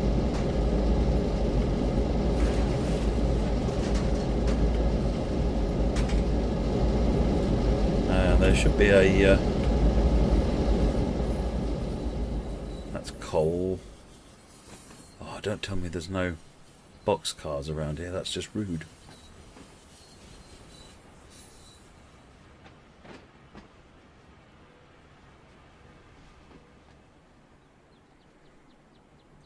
Well, dang it.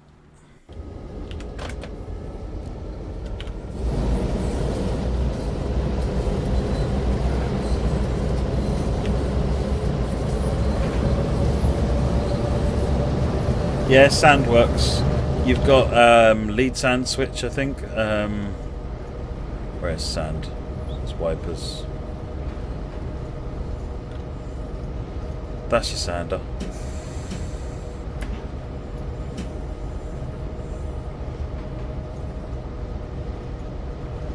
Oh, you can open the door as well, the window as well.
Someone said to have snow textures. Yeah, you only really got a little bit of pickup on the pilot and the front, really.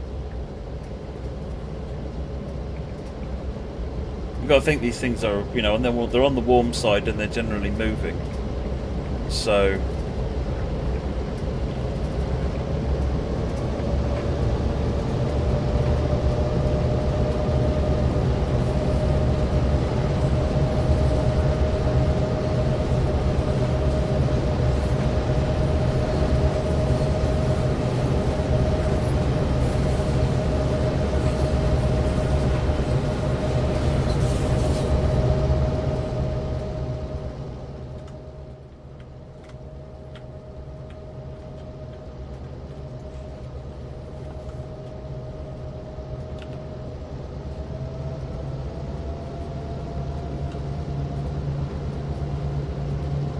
This is a 4-unit Dallas man. Oh, I should explain what's going on with the unit selector as well. So, first and foremost, the unit selector does nothing in this simulation. Okay, let's just make that really clear. Does nothing in this simulation. I'll explain why in a minute. Let me get back in the cab. Once we've seen pretty trains. Right, so what does the unit selector do? There is a myth that the unit selector is there to deliver power to the other units. So, for example, if you set it to 2, then when you apply power, the front 2 units will take power. If you did 3, the front 3 units take power. That is not what the unit selector does, certainly not in the F7. When you actually look at the cables inside here, so there's cables that run between here, the big cable. There's the big, there it is, the big cable. This is where the pin outs. Remember with one of the releases recently we talked about pin 18, yeah? And I think another one upcoming says pin 19. So when you look at the pin outs for those cables, there are 3 pins that give you the regulator, which gives you the binary representation of the various notches the regulator can have.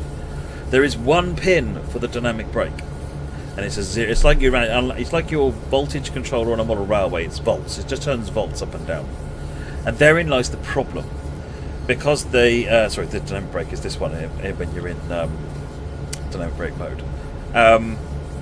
There is no pin for this unit selector. Okay, so this unit selector information is not passed to any other locos at all in the set. So if you think about it, it can't do what people think it does. What I thought it does, to be fair. And we spent a while trying to research this to try and figure out exactly what it did, so that we got it right. And right at the 11th hour, it finally dawned on us what it was going on. Essentially, what happens is that voltage for the dynamic brake, by the time it's worked its way down to the back across the various units, with the various imperfections of electrical connections and the distance across cables and so forth, the voltage that was put in at the front loco is not the same as the voltage that gets to the back loco. The voltage has dropped progressively over every joint and every stretch of cable. Now, if the amount of voltage says how much dynamic brake to apply, then less volts means less brakes, literally. Which means that without the unit selector switch there, in reality what happens, because of this flawed, because electronics are flawed, when you apply, say, 50% dynamic brakes on the front loco, you might only get 25% on the rear loco. And you'd get 50%, say 40%, 30%, 20%. They're random numbers I'm picking out the air. But the point is, you're not getting 50% on all the locos, which is what you'd kind of want it to do. So the reason, literally, all this does, believe it or not, is turn the voltage up. This just turns the voltage up, so that actually the volts that make it to the back, it's like turning the volume up on your stereo so they can hear you at the back of the room. Yeah, it's just turning the voltage up so that what gets to the back is loud enough to make the dynamic brakes do what you want them to do. And since the simulation currently doesn't simulate voltage drop-off and imperfections, it simulates a perfect system, the switch wouldn't do anything useful, which is why it isn't implemented. But you can twiddle with it to your heart's content and pretend it does something useful. Red Sanford, this is Train Sim World 2. There is Clinchfield in Train Sim World, in Train Simulator, but not in Train, and we've just released it in Train Sim World 2. Yeah, well, it was fascinating how it works, Ferrara. We were really interested by it as we read into it, but yes, it is fascinating as you dig into these trains and figure out how they work, and why they work that way, and so on and so forth. Yes, you do get trains coming the other way. Just actually have a look and see if we've got anything heading our way. In fact, we're hot-shotting it up the main by the looks of it.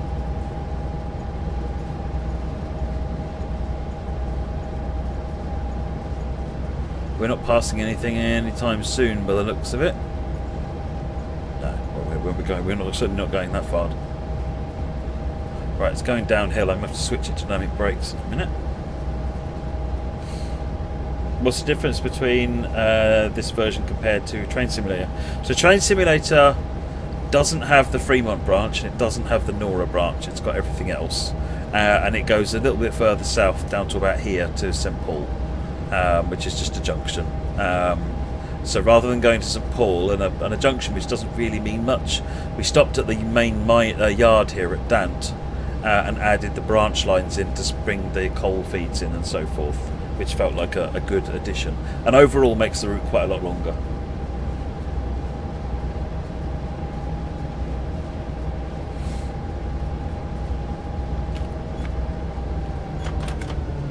Right, cut the power. Switch over to dynamic brake, wait for the ammeter to do its thing.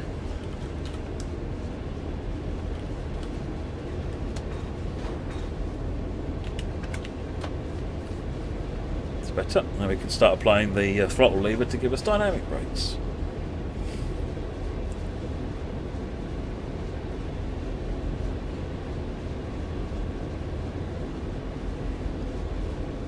I don't know why that hasn't made it to the release, Andrew. I'm going to follow that up and find out. Yeah, I can't remember exactly how many coal mines there are on this route, Dallas, but it's more than 30. I want to say a fair bit more than 30. So there's tons and tons and tons of coal loaders. There's even a coal unloader at the Moss processing plant. Which is on the end of the Fremont branch.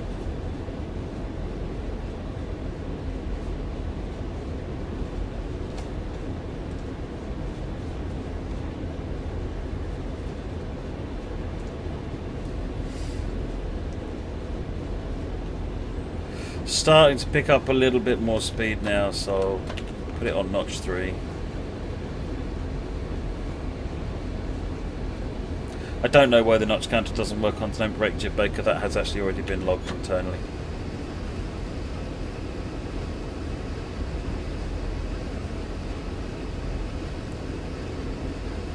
Have these assets, which assets do you mean specifically, Martin? Some assets are borrowed from other routes, some assets have been created specifically for this route. The coal mines didn't exist before, some of them were brought in from TS1 and then basically retextured and models enhanced. And some brand new, I think it was about half a dozen or so mines were completely built from scratch, the big ones. Like Blue Diamond, Kilgore, Moss, things like that, they were built from scratch. Pitco, I think, was rebuilt from scratch. The really big, notable ones.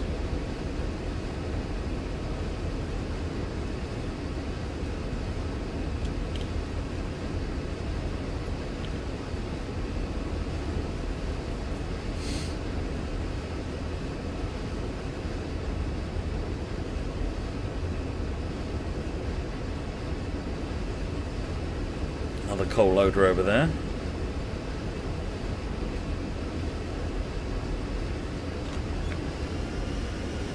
Run 5 on the dynamics, run 6 on the dynamics, that's better. We're bringing the speed under control now.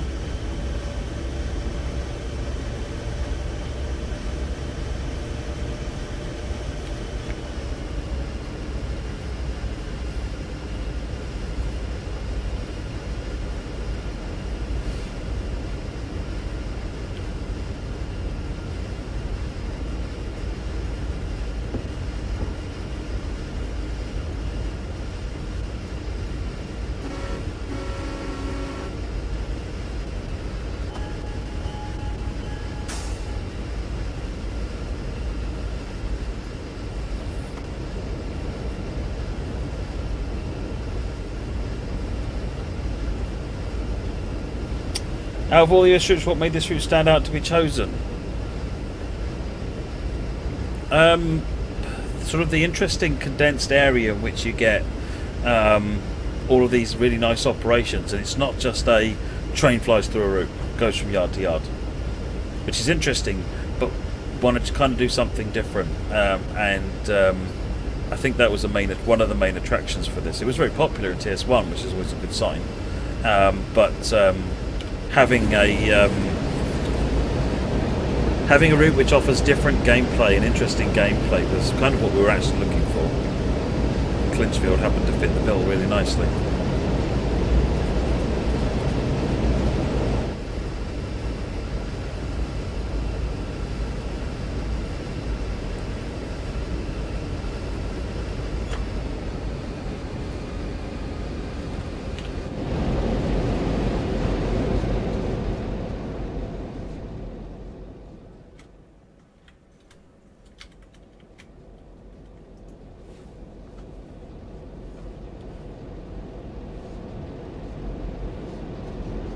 We've thought about making all the routes, Ozzy.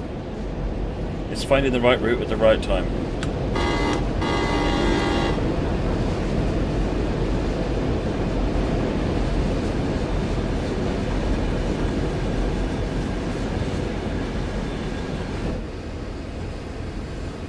Well, deep snow would require. We do something we want to do, custom hitcher, but it requires setup for it and figuring out the right way to do it, efficient way of doing it. You know, is it an animation that triggers as you hit it, or do you do actual physics pile that you pile through? I mean, that would be awesome, but also significantly more expensive. So there's a number of different ways of doing it, and you kind of want it to be across the entire route rather than having just a little mound that you go through as well. I don't think there is any difference between the two chords, Gaming Master. Not certainly in this, I don't think, anyway. No.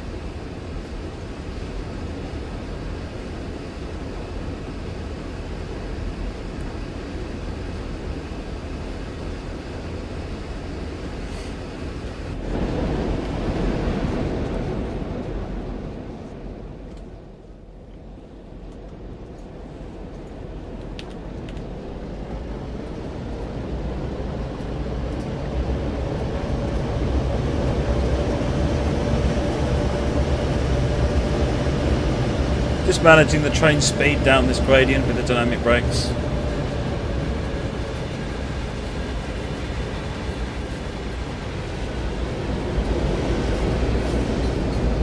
Another mine. There are many mines on this route. Many, many, many mines.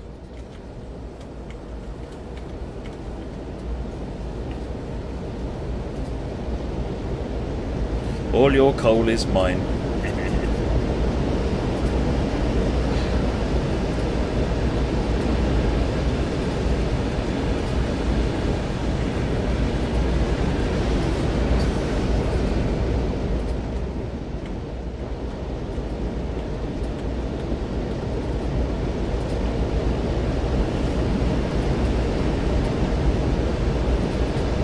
Bumped back into the curb any minute now. There we go. I don't know, I've not seen any. I've been keeping an eye on Teams to see whether or not Sam pops up, but I've not seen him. So he must have been busy.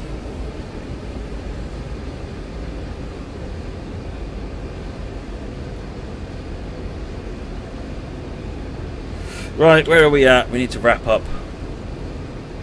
Let's just get up to Nora Junction and we'll quit there, I think.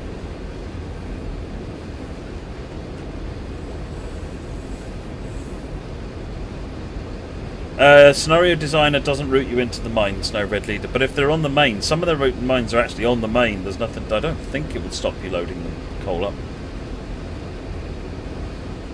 I don't know, Migmad Marine. I need to find out what's going on there with the tunnel camera.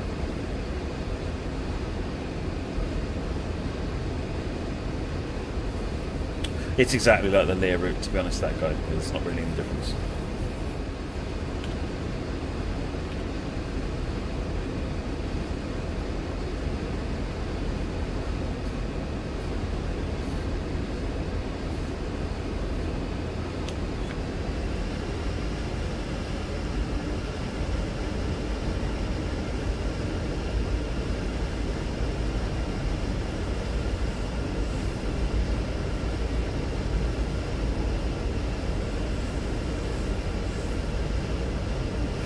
I think the F7 sounds are basically a bunch of previous sounds that have been remixed and remastered, and we weren't able to go and record fresh sounds for the F7. No.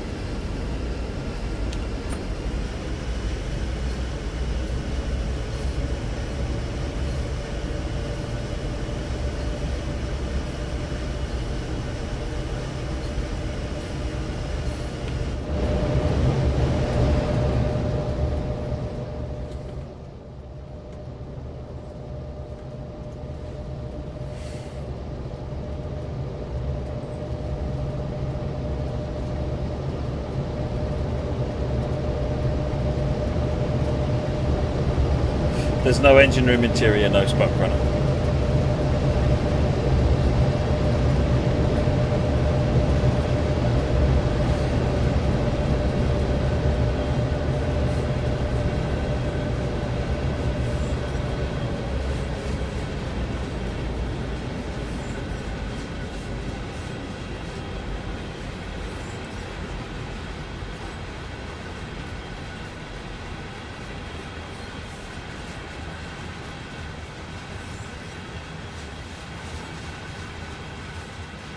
For your own camera, use your shift key. So if I'm flying around, I just press the shift key to go faster.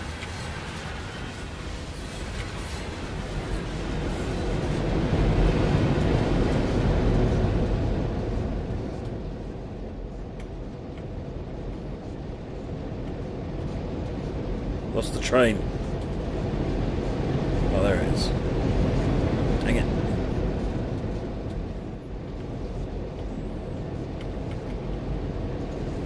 Does make for some quite pretty scenes, doesn't it?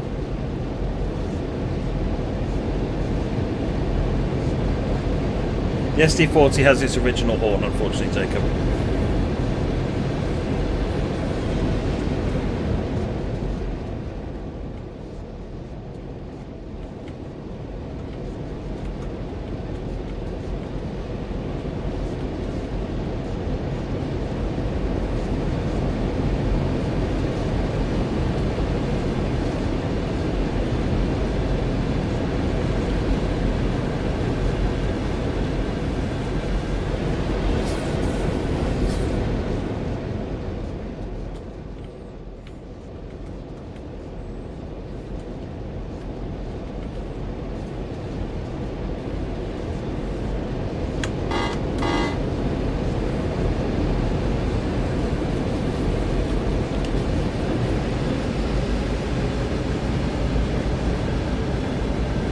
Hope you enjoy it, Grey Dog.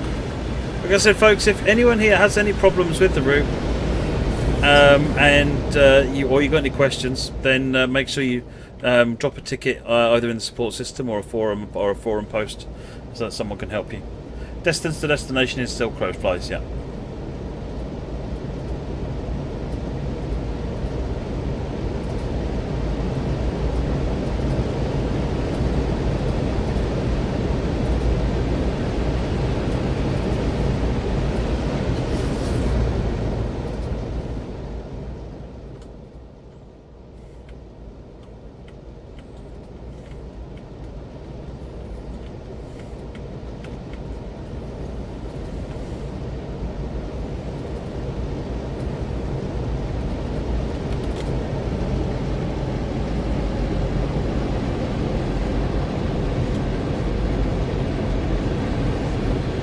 Far from Nora now. Yeah, yes, Clinchfield is out now, Demar.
That.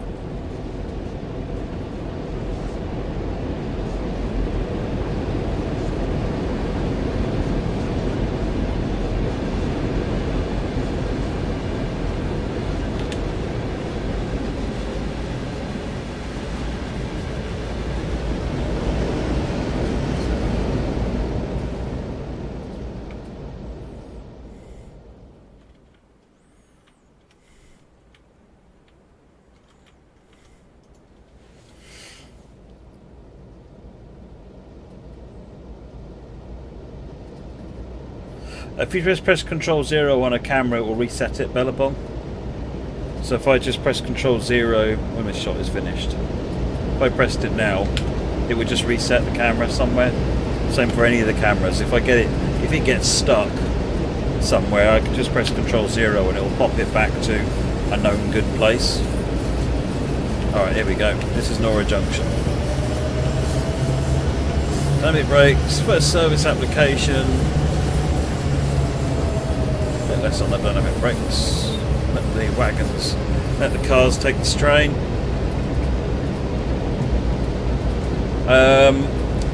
I don't know if there is that button on console. Obviously Control 0 will work if you've got a keyboard. But the equivalent is for getting back in the cab if you fall out the train, which is Control 0, which is pressing and holding the right stick. Only works if you're walking on the console.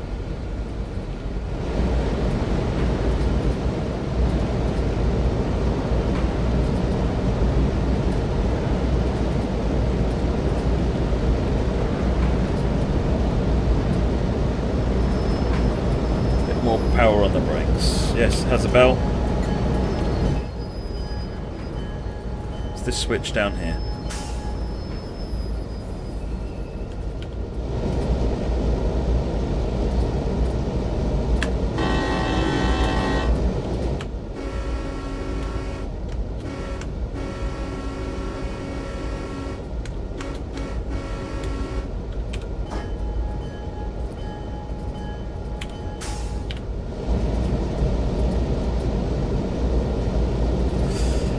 There you go, folks. There you have it. That's the Clinchfield Railroad. Enjoy. If you've got any issues, if you've got any issues, drop a support ticket or note in the forums, and someone will help you, or the community will help you in the case of the forums. Otherwise, no, I really hope you enjoy it. Okay, folks. Thank you very much for watching the stream. And I will catch you all later. Don't forget Railfan Fest, folks, over the weekend. Cheers, everyone. Bye bye.